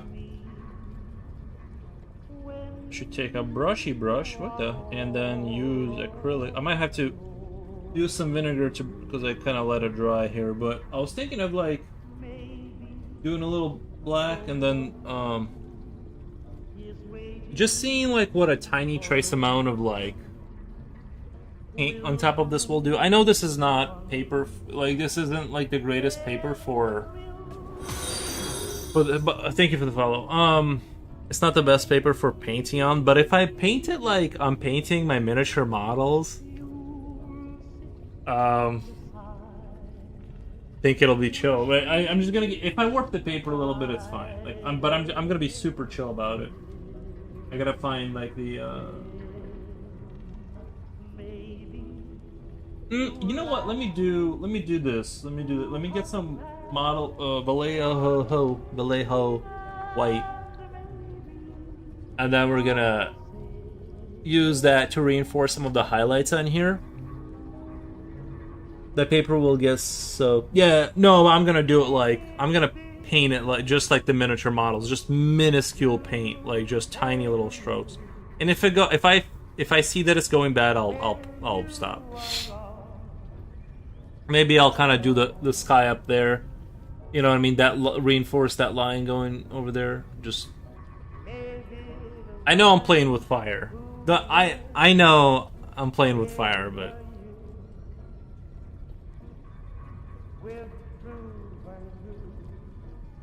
alright.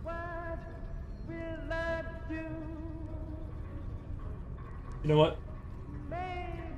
Maybe I should do. Maybe I should get. I don't have any like clean caps. But I don't want to get up and clean it.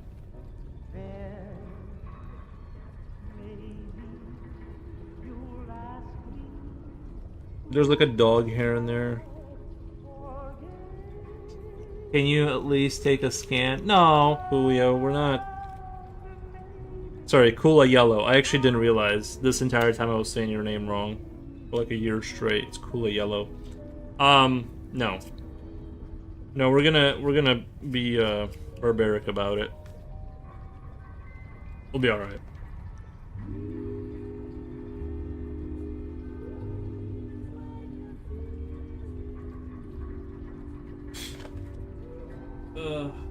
Wator? Wata?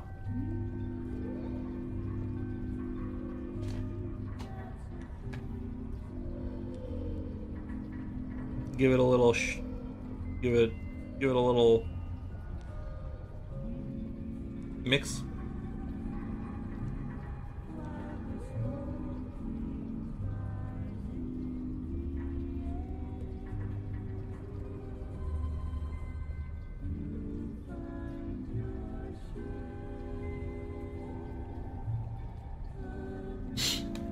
Probably a little too much. Honestly, you have to be super careful. You're not wrong about. You have to be like uber careful.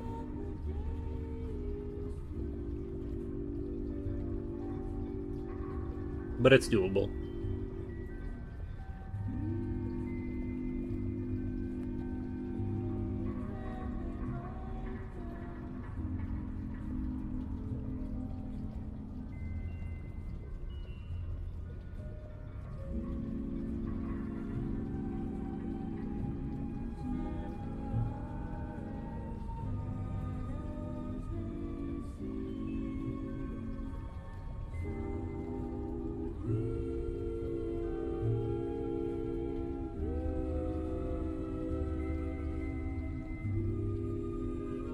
I know it's almost imperceptible to you. Well,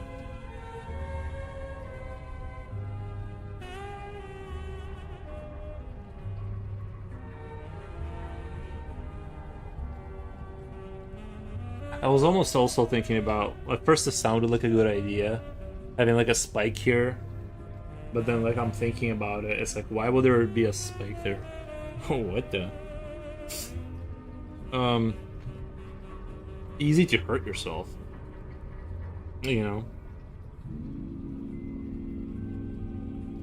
I think sometimes, a lot of times we forget that most of what you do with armor in your life is carry it around, or swords and stuff like that. It's, you want to have it be sort of semi-safe for you.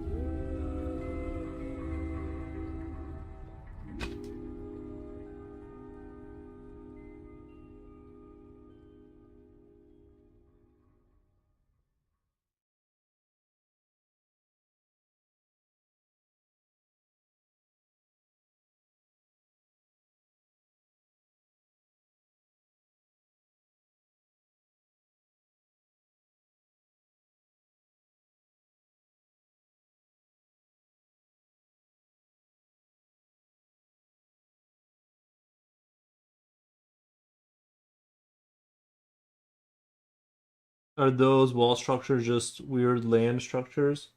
Are they buildings? You know what? I haven't definitively decided. I think that they're just sort of like, they're just like these structures that like came about from like just them wishing it into existence. Like, they're sort of like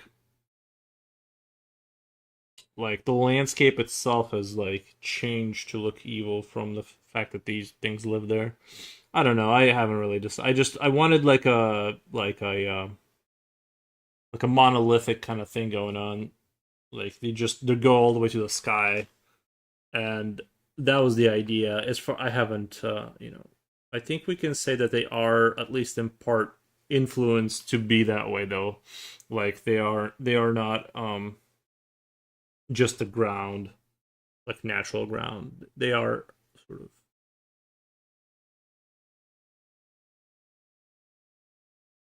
depends on the world they are in. They can be natural. Yeah, they could be natural, but I see them as like kind of like they wouldn't be like that if it wasn't for like, you know, the bad guys.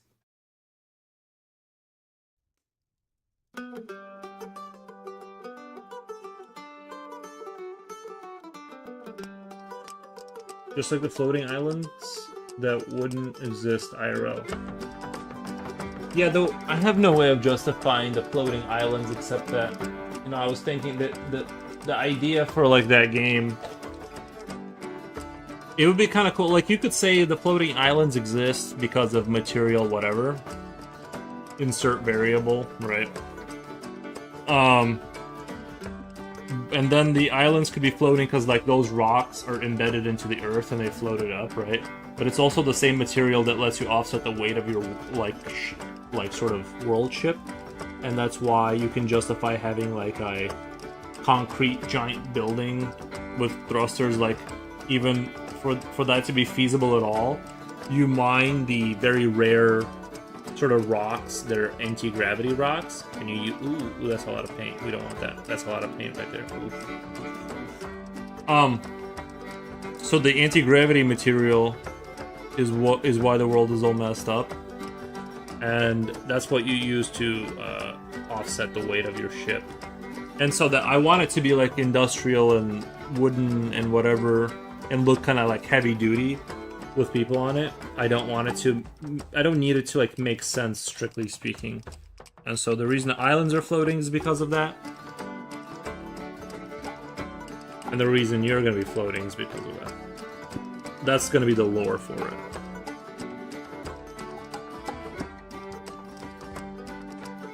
If I were to make a game like that, that would be the lore. You guys can have that idea. I think executing like a colony management in floating ball would be so difficult that you guys can figure out the technical difficulties around that concept. That's partially why I don't want to do it. I don't know what that would entail. The rest of learning physics for the rest of my life? No, thank you. I'm good off that. Jen says, I'm hungry. the? Eat food. Don't they sell food where you live? What the? Sorry. That she lives. I know she lives in America. That I wasn't trying to sound like a mean person. She lives in America. There's food. Not that there isn't. Sorry, I'm digging my own grave here. Not that there isn't food in other places. I need to stop. I'm really tired. I need to stop talking. Go eat, Jen.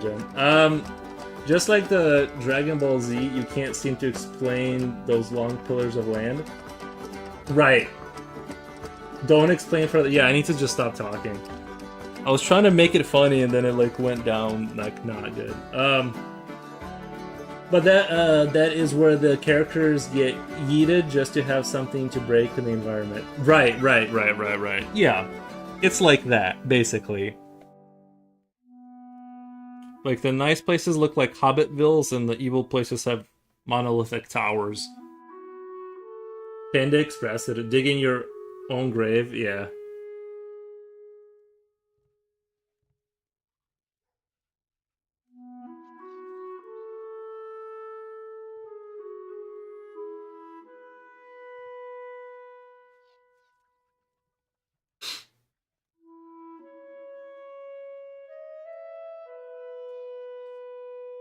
Oh, by the way, if you're wondering why my brush looks like this, it's because I left it in the bowl.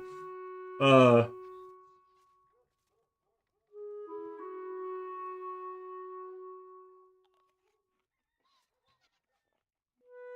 you painting? I am, yeah. I just wanted to give it a try, like how it would if I was to do miniature model painting, but on the paper, just to kind of see like what I can achieve this way.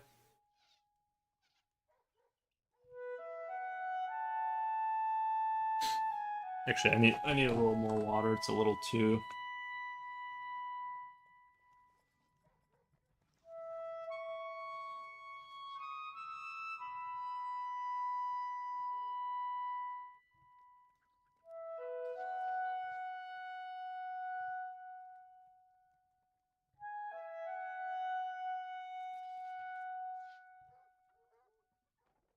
Maybe this would definitely like. I mean, if I sat here long enough and refined all of this, I could definitely like make it look just crazy, right? Like, if I decided to dedicate like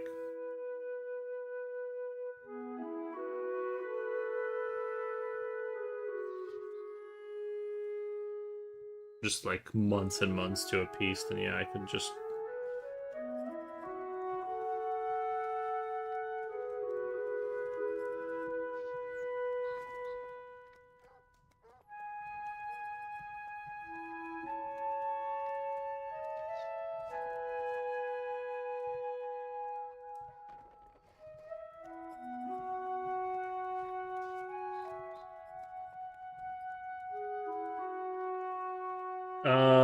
I'm paying that. I love the idea. Thank you. This is so cool. I love it. Oh my god. Oh, thank you. I'm Paynet. Paynet? Nice.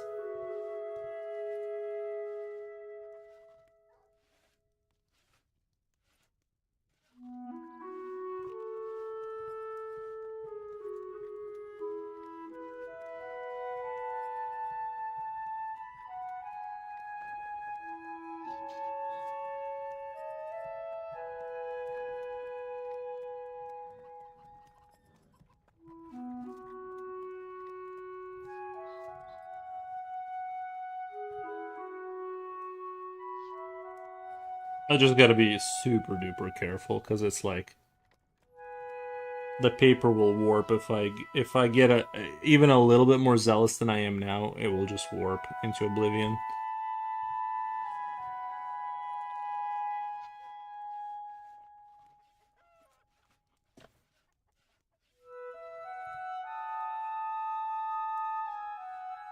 I kind of like this phase because it's kind of like I don't know. There's something about it. This.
I found this short film years ago about a couple dating, and the guy said a weird.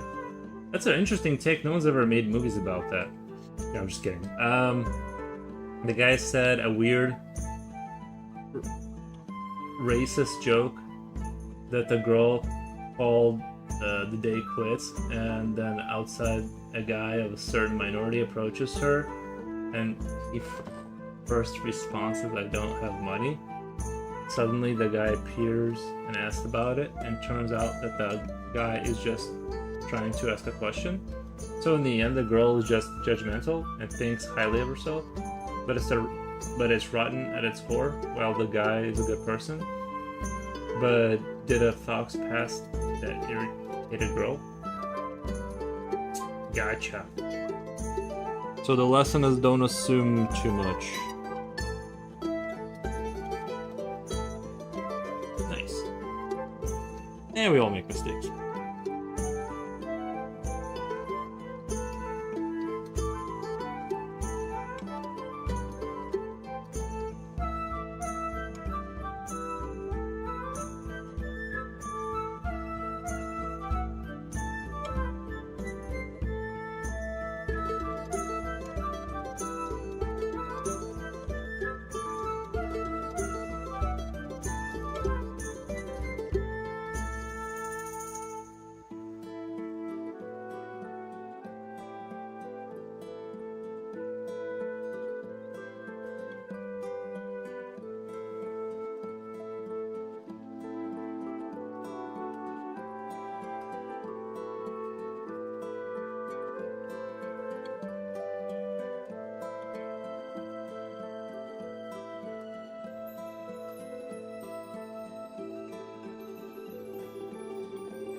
Actually, I was in a different stream days ago, and someone rated the streamer, and the streamer said something accidentally offensive to the raiders. I believe they are a couple, so he said he will send an apology about it.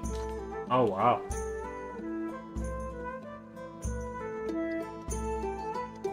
Yeah, sometimes you'll get that. Sometimes it's easy to, especially with like jokes. It's easy to, with, you know. Step on some toes and stuff.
So yeah, no one is perfect, but some people are easy to judge. Yeah, we'll get that too.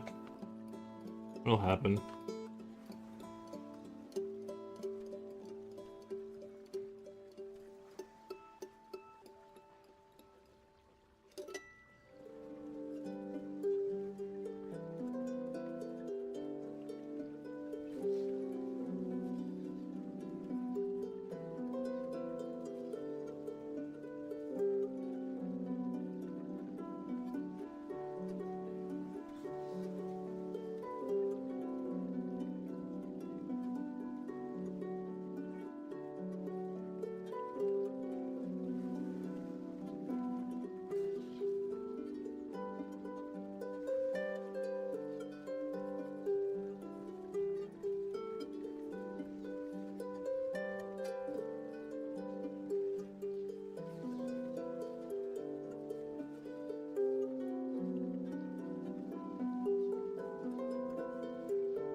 I'm almost thinking a little bit.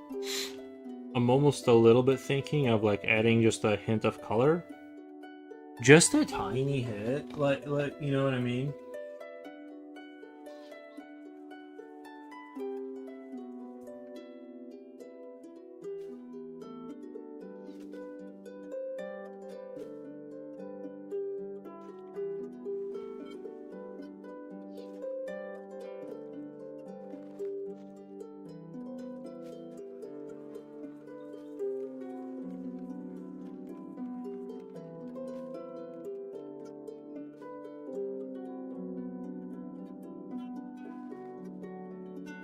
Amado says, "Thank you, sir." Nice. Oh, for the gifted sub. Nice.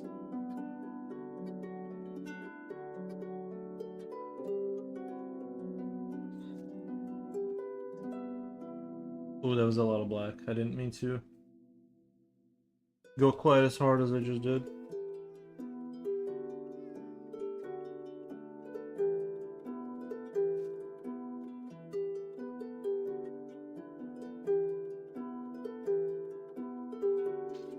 I think I went a little too hard there.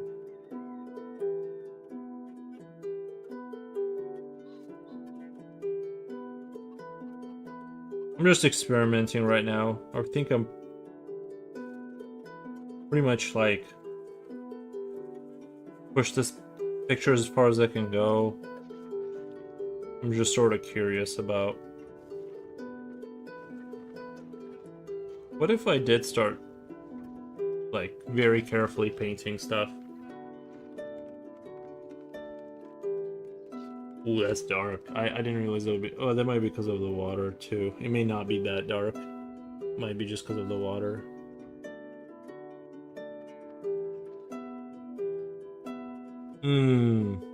That might have been a mistake. That might have been a mistake. We'll let it dry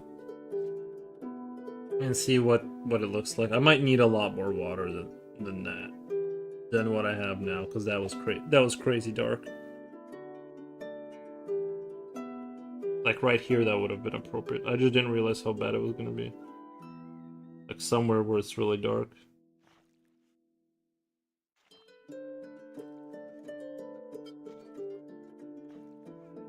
Sort of interesting, right? I don't know. I don't want to experiment too much because, like Coolio said, I don't want to destroy. Accidentally, kind of like take a huge step backwards here, but sort of interesting what you can achieve.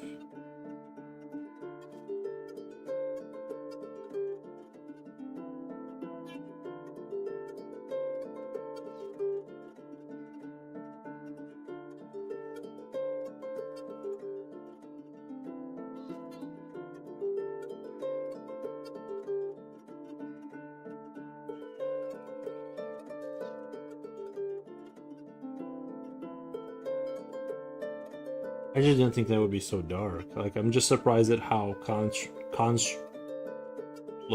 how concentrated it was.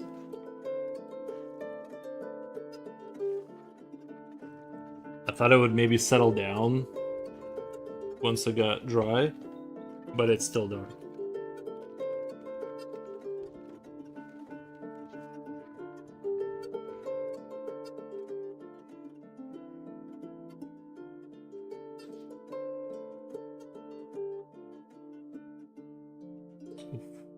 Oof. Okay, I need to come down with the paint thing. We might have to play around with it on the next one or something. But I like I sort of like the idea of like that kind of concept of using like a little bit of acrylic paint to kind of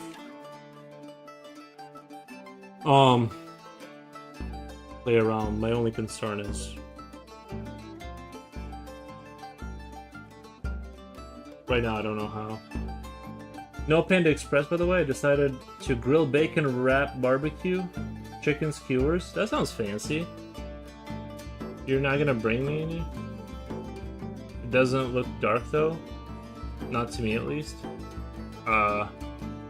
You don't see that right there? Like when I painted that right there, how dark that became compared like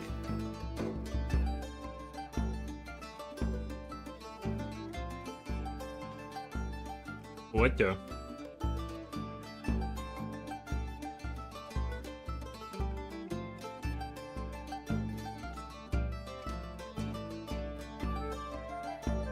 Oof. I don't know.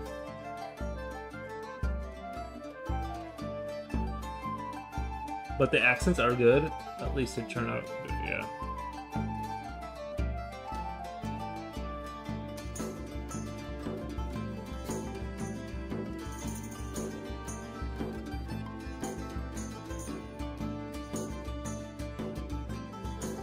I think I would need to practice, but I could make something out of this.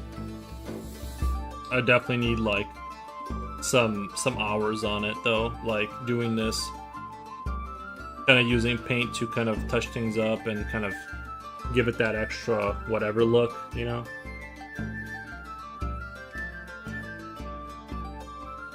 Yeah.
Go to nap, guys. Have a great rest of your day. All right, Armando. Enjoy a bowl of chicken noodle soup, but the noodles are elbow macaroni instead. Oh, nice. It actually looks good. It won't settle down. That is black and will stay black. No, yeah. As I said, you are living on the edge.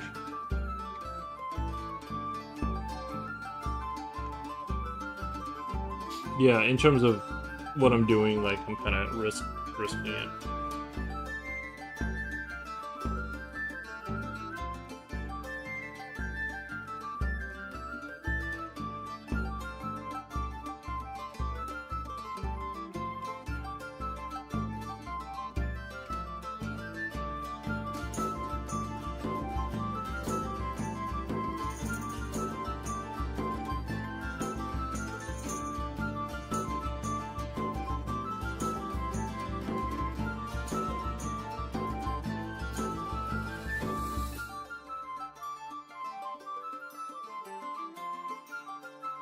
Just drained, bro. Had to take my truck in shop today, so got day off. Should be able to catch up. Bit of sleep.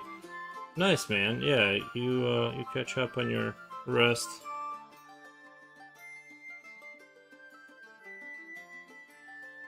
Trust me, I completely understand that whole vibe.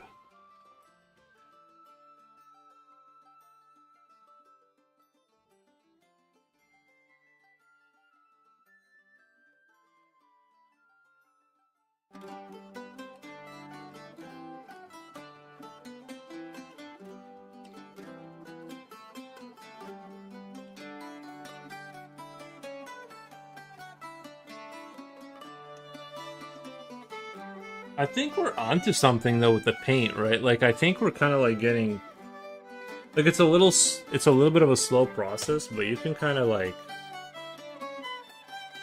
if you really wanted to like refine the crap out of something, you could sit here and just kind of slowly mold it into whatever you wanted it to be.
Gonna call it chicken macaroni soup. We just call it soup here.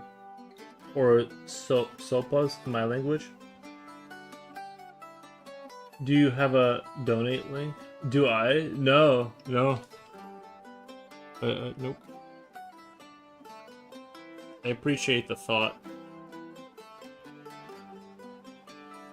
Unless, I guess I could do a Patreon thing or what. I don't know how to do that, but I could, if there's a huge outcry of people who are like just can't hold back from giving me money, we could open a Patreon. But I think you gotta do special stuff for it, don't you? I don't know. I just kind of want to show up and stream and leave. I don't want to. You should have one.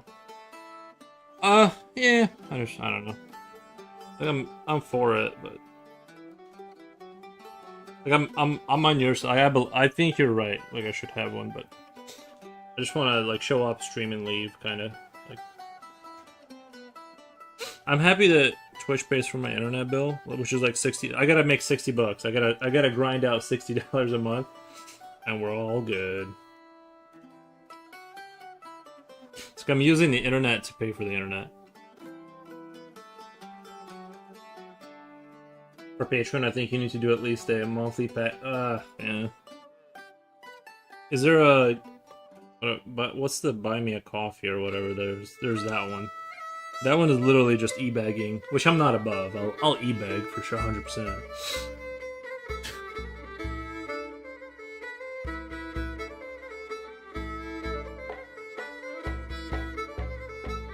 I'm gonna have a picture of me like this. Just. You need a donate. Oh, like yeah, that's a good one. I need to like somehow figure out how to like do a donation.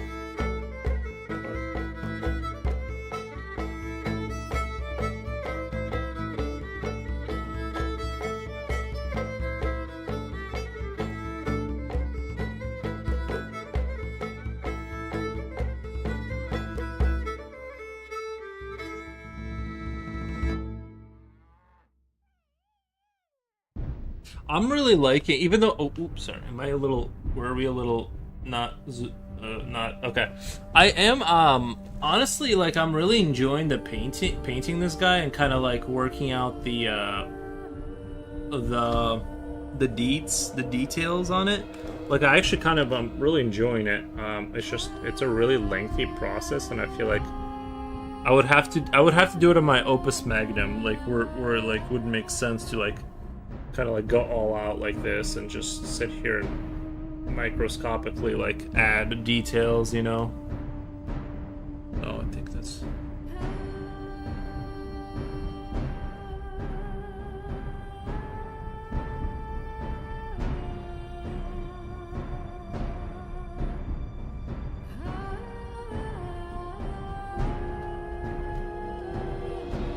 But honestly, I'll just be honest with you guys, if I can make,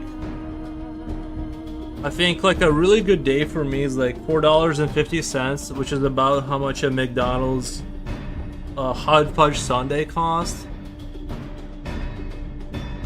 So if one of you can give me that, I would super appreciate it.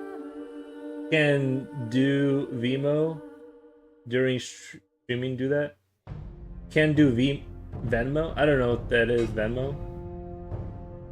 Yeah. I think I'll just print money. Like, I have a printer, right? Sometimes, like, when they check my $20 bills out, I just say, like, don't worry, I printed it myself.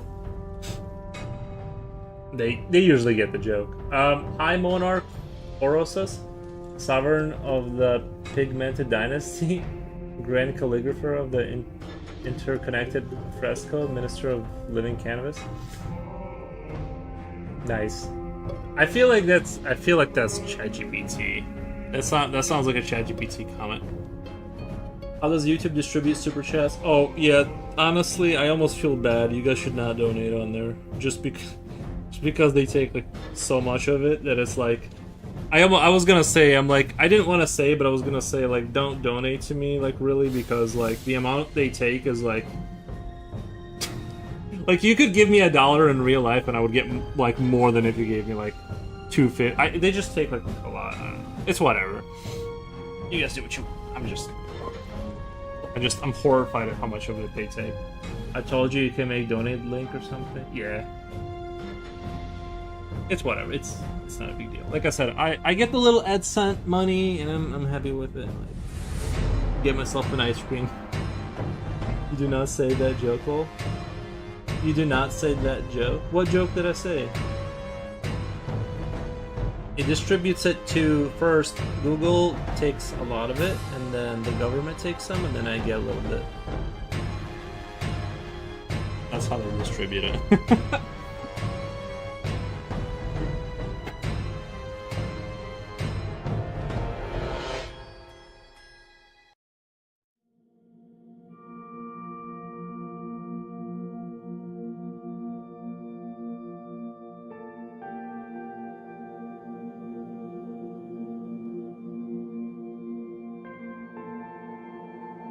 Yeah, I need a donate link. Or whatever. Like, but the thing is like...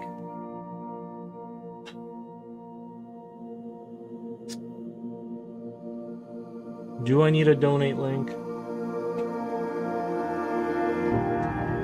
You get 350 from... Yeah, something like that, yeah. That's pre-taxes, just to be clear. I get 350 out of 5 pre-taxes. So half, and then shave off another like $1.50 or whatever. Crazy money joke. Oh, you do not say that joke. I'll have to use that one too. Yeah, it's a good one because they're like, as they're checking it, you just hit them with don't worry, I printed it myself.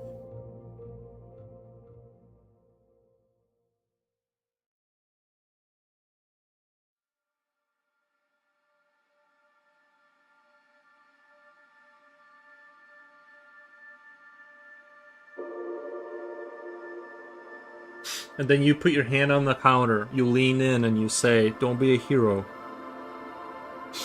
Just kidding. So the red platform can do their own thing. Yeah.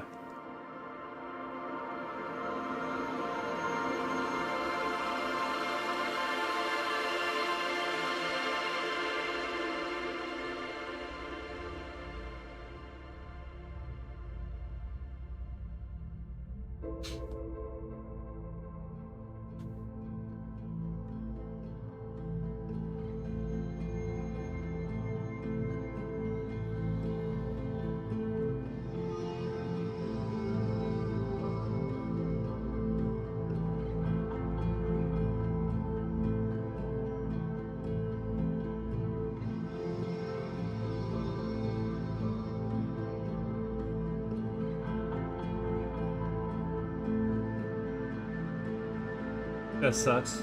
Well, you can avoid YouTube middleman by getting their coffee donut. Yeah, I need to buy me a coffee. That's the one I think is the good one. Or I get some of it.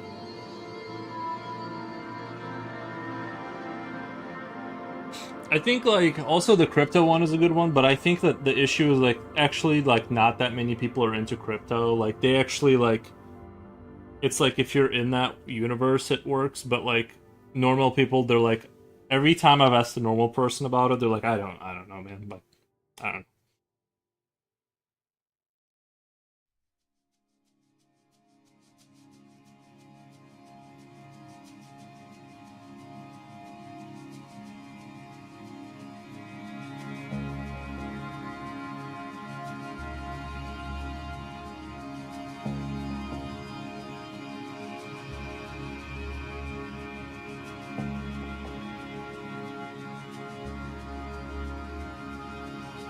Don't be a hero. A streamer I know has a donate alert that says, "Are you wasting money again?"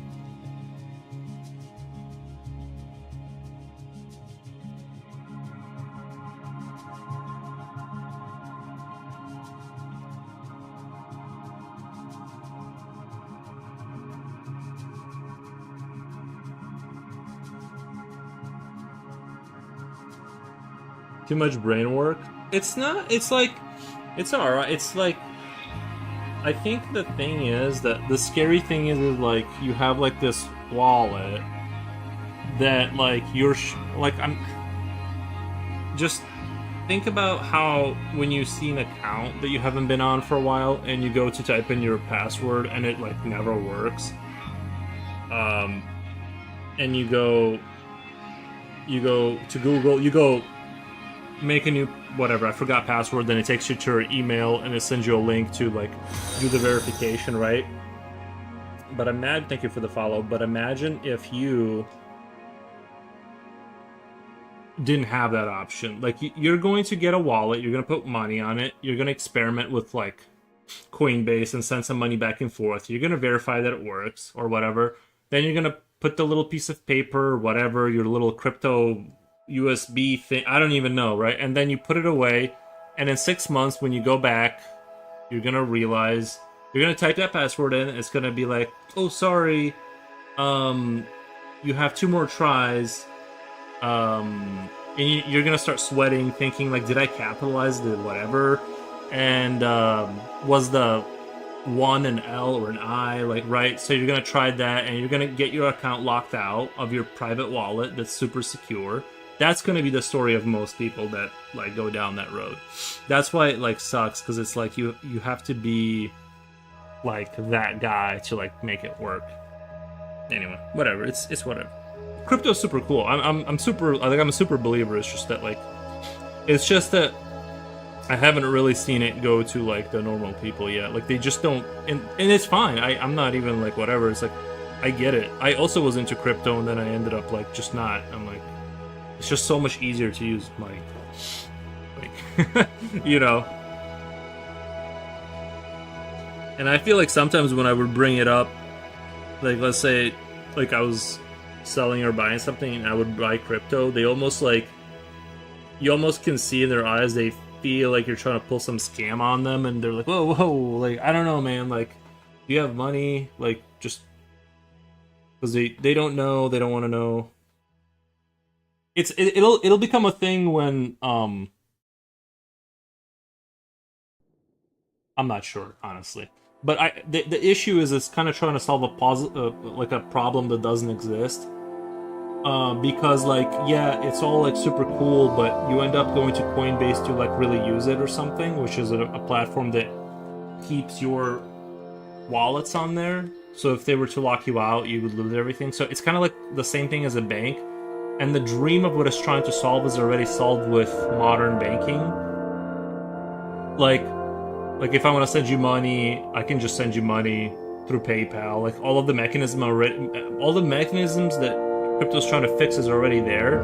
Yes, the argument for security and stuff like that is there, because like banks are inherently like, they're only safe as long as nothing gets inside the system. And once something's like, but I don't know. It just seems like it's gonna be a thing. Like it's gonna hold value the same way Pokemon holds value. You believe in it. Like it's just enforced by your internal everyone's belief in it, and we all decided that Bitcoin is an asset, and so it is, and it will be, and it will just never really get used for anything outside of talking about Bitcoin and how great it is, and that's its destiny. This sounds specific. My dad loves crypto. No, I love crypto. I really believe in it. It's just it just won't do, like, you know.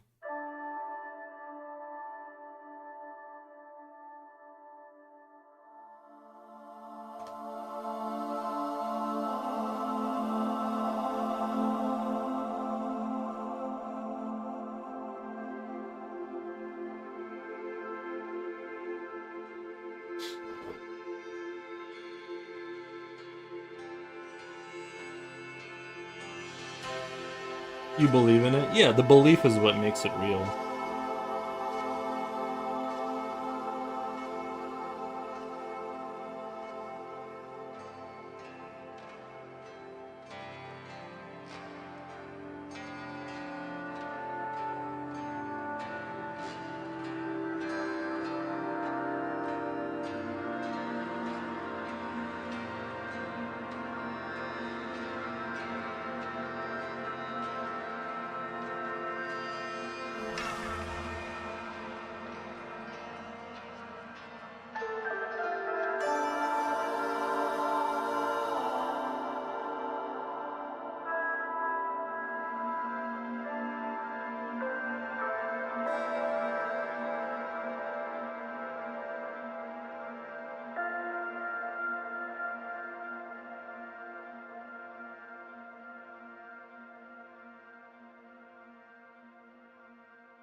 Adam says, nice session. See you soon. Thank you, Adam. Appreciate your company. I gotcha. Pokemon cards would be nothing if people didn't believe in. Yeah, exactly. Like I said, I need to be. I was foolish. If you live in 2026 and 30% of your portfolio is not Yu-Gi-Oh cards or Pokemon cards, like like the S&P 500, you know what I mean? Like you're in the wrong markets. You need to be moving your assets into like just like I know that it sounds crazy, but like they do go up in value faster than the S&P 500.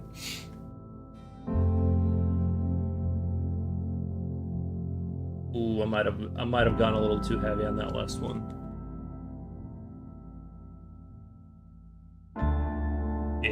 Yeah, I got overzealous there.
You can imagine if like a grid goes down, people will burst out their cards as a form of trade. Yeah, that's the other thing that right? Like, not that I really think that that we're gonna lose power permanently or anything like that, but there is an aspect of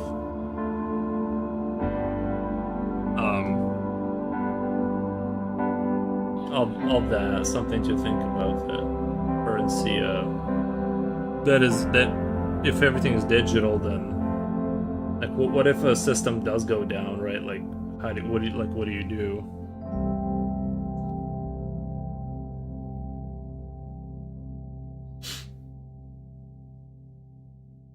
I don't think it's too big of a deal, to be honest. I think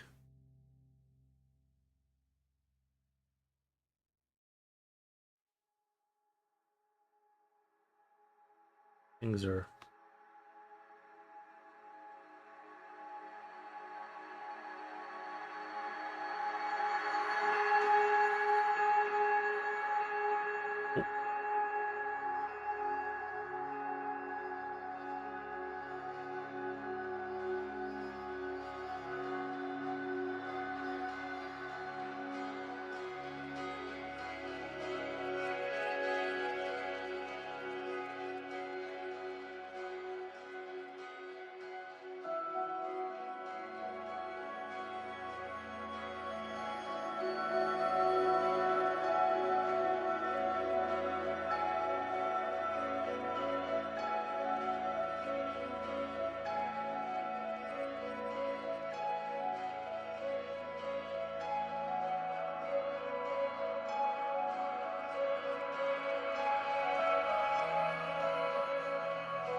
Did you know that when England won the World Cup? Is that for soccer? No. Did it? I figured that Europeans do good with that stuff, right? Because you guys like soccer a lot and stuff. So I don't know too much about that stuff. So.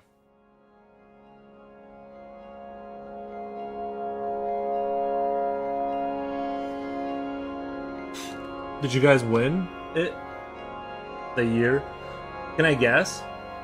Can I just give it a guess?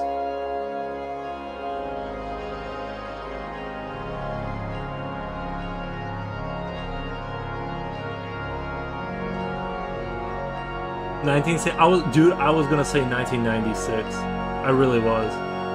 I was only off by 30 years.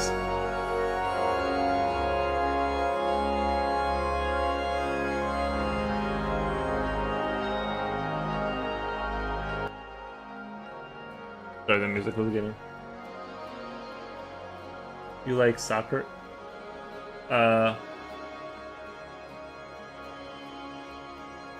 Even though, well, yeah, but I still had the wrong answer. It would have been kind of impressive because, like, a lot of the numbers matched. Like, 3 out of the 4 numbers matching. I knew it was going to be 19, right? Like, we knew that it was in the 19th century, I assumed. Like, I'm like, okay, it's definitely post-World War II, so, like, something after the 40s. Probably, like, not the 70s. Like... Didn't you guys invent soccer, though? Like, the British? Like, I don't know. Like, are you guys not winning that? I'm not a big soccer guy, really. But that one was super important for England. Oh. Yeah, I don't know. I don't really follow sports that much. But, I mean, if I was in England and I was at a pub and whatever, I'd watch it, you know. But... I'm not a hater.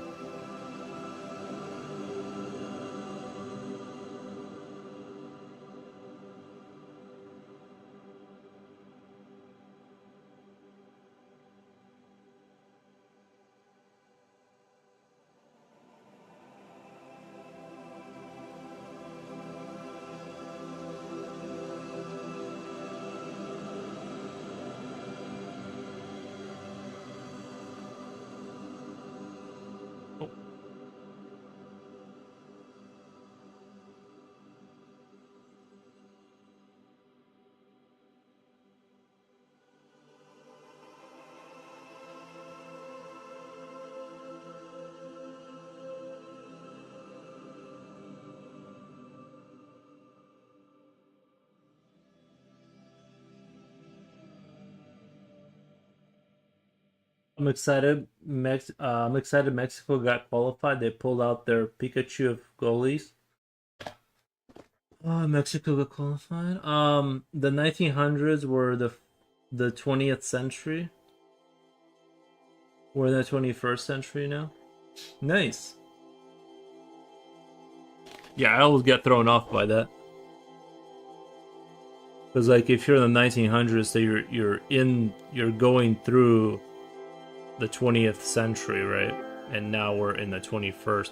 It's kind of crazy to think we're in the, like, we don't think that, you know how we talk about the 1920s and 30s and 40s, they all had like a distinct kind of vibe to them, but like we don't think about we're in the 20s now.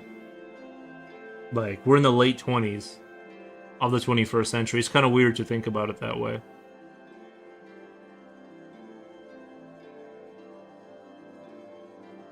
Slippy's so smart. Yeah, he's good with the numbers. But yeah.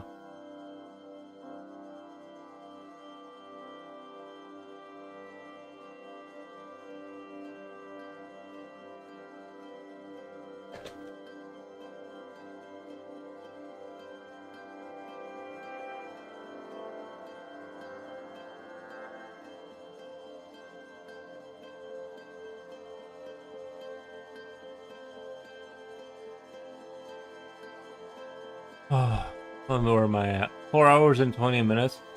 Alright guys, I'm gonna get out of here. The date thing confused me too, little. Nice. Yeah, I'm gonna get out of here. I think I'm done with this one. I think we can say that I'm done with it. I just don't know what else to add without making it worse. I think I'm good. I'm gonna put it on the old pooter. I'm gonna scan it and put it on the pooter. Do a little editing, and you'll see it on the Instagram later tonight. Thanks, Jindal. I heard a bunch of foreigners visiting US are loving our diners, Waffle House. Yeah, I need to go to those like little coffee shop diners on Route 6, as they call them. I need to go experience that. I've heard good things, or like not great things, but I just want to go before they all kind of like disappear. Those places seem kind of cool. Thanks for the stream. The art is looking great. Thank you, Coolio. I appreciate that, and thank you for the gifted sub. And I'll be back. What's tomorrow? Saturday, Sunday, tomorrow's Sunday. Yeah, I might take tomorrow off. It's good to have a day off. Just kind of survey the land and just kind of chill or whatever. I'll probably be writing code. I mean, when I say write code, I'll be like looking at code and trying to understand it and stuff, and then like repeat it over and over again. Anyway, I'll leave you guys here, and y'all have a great night and all that good stuff. Bye.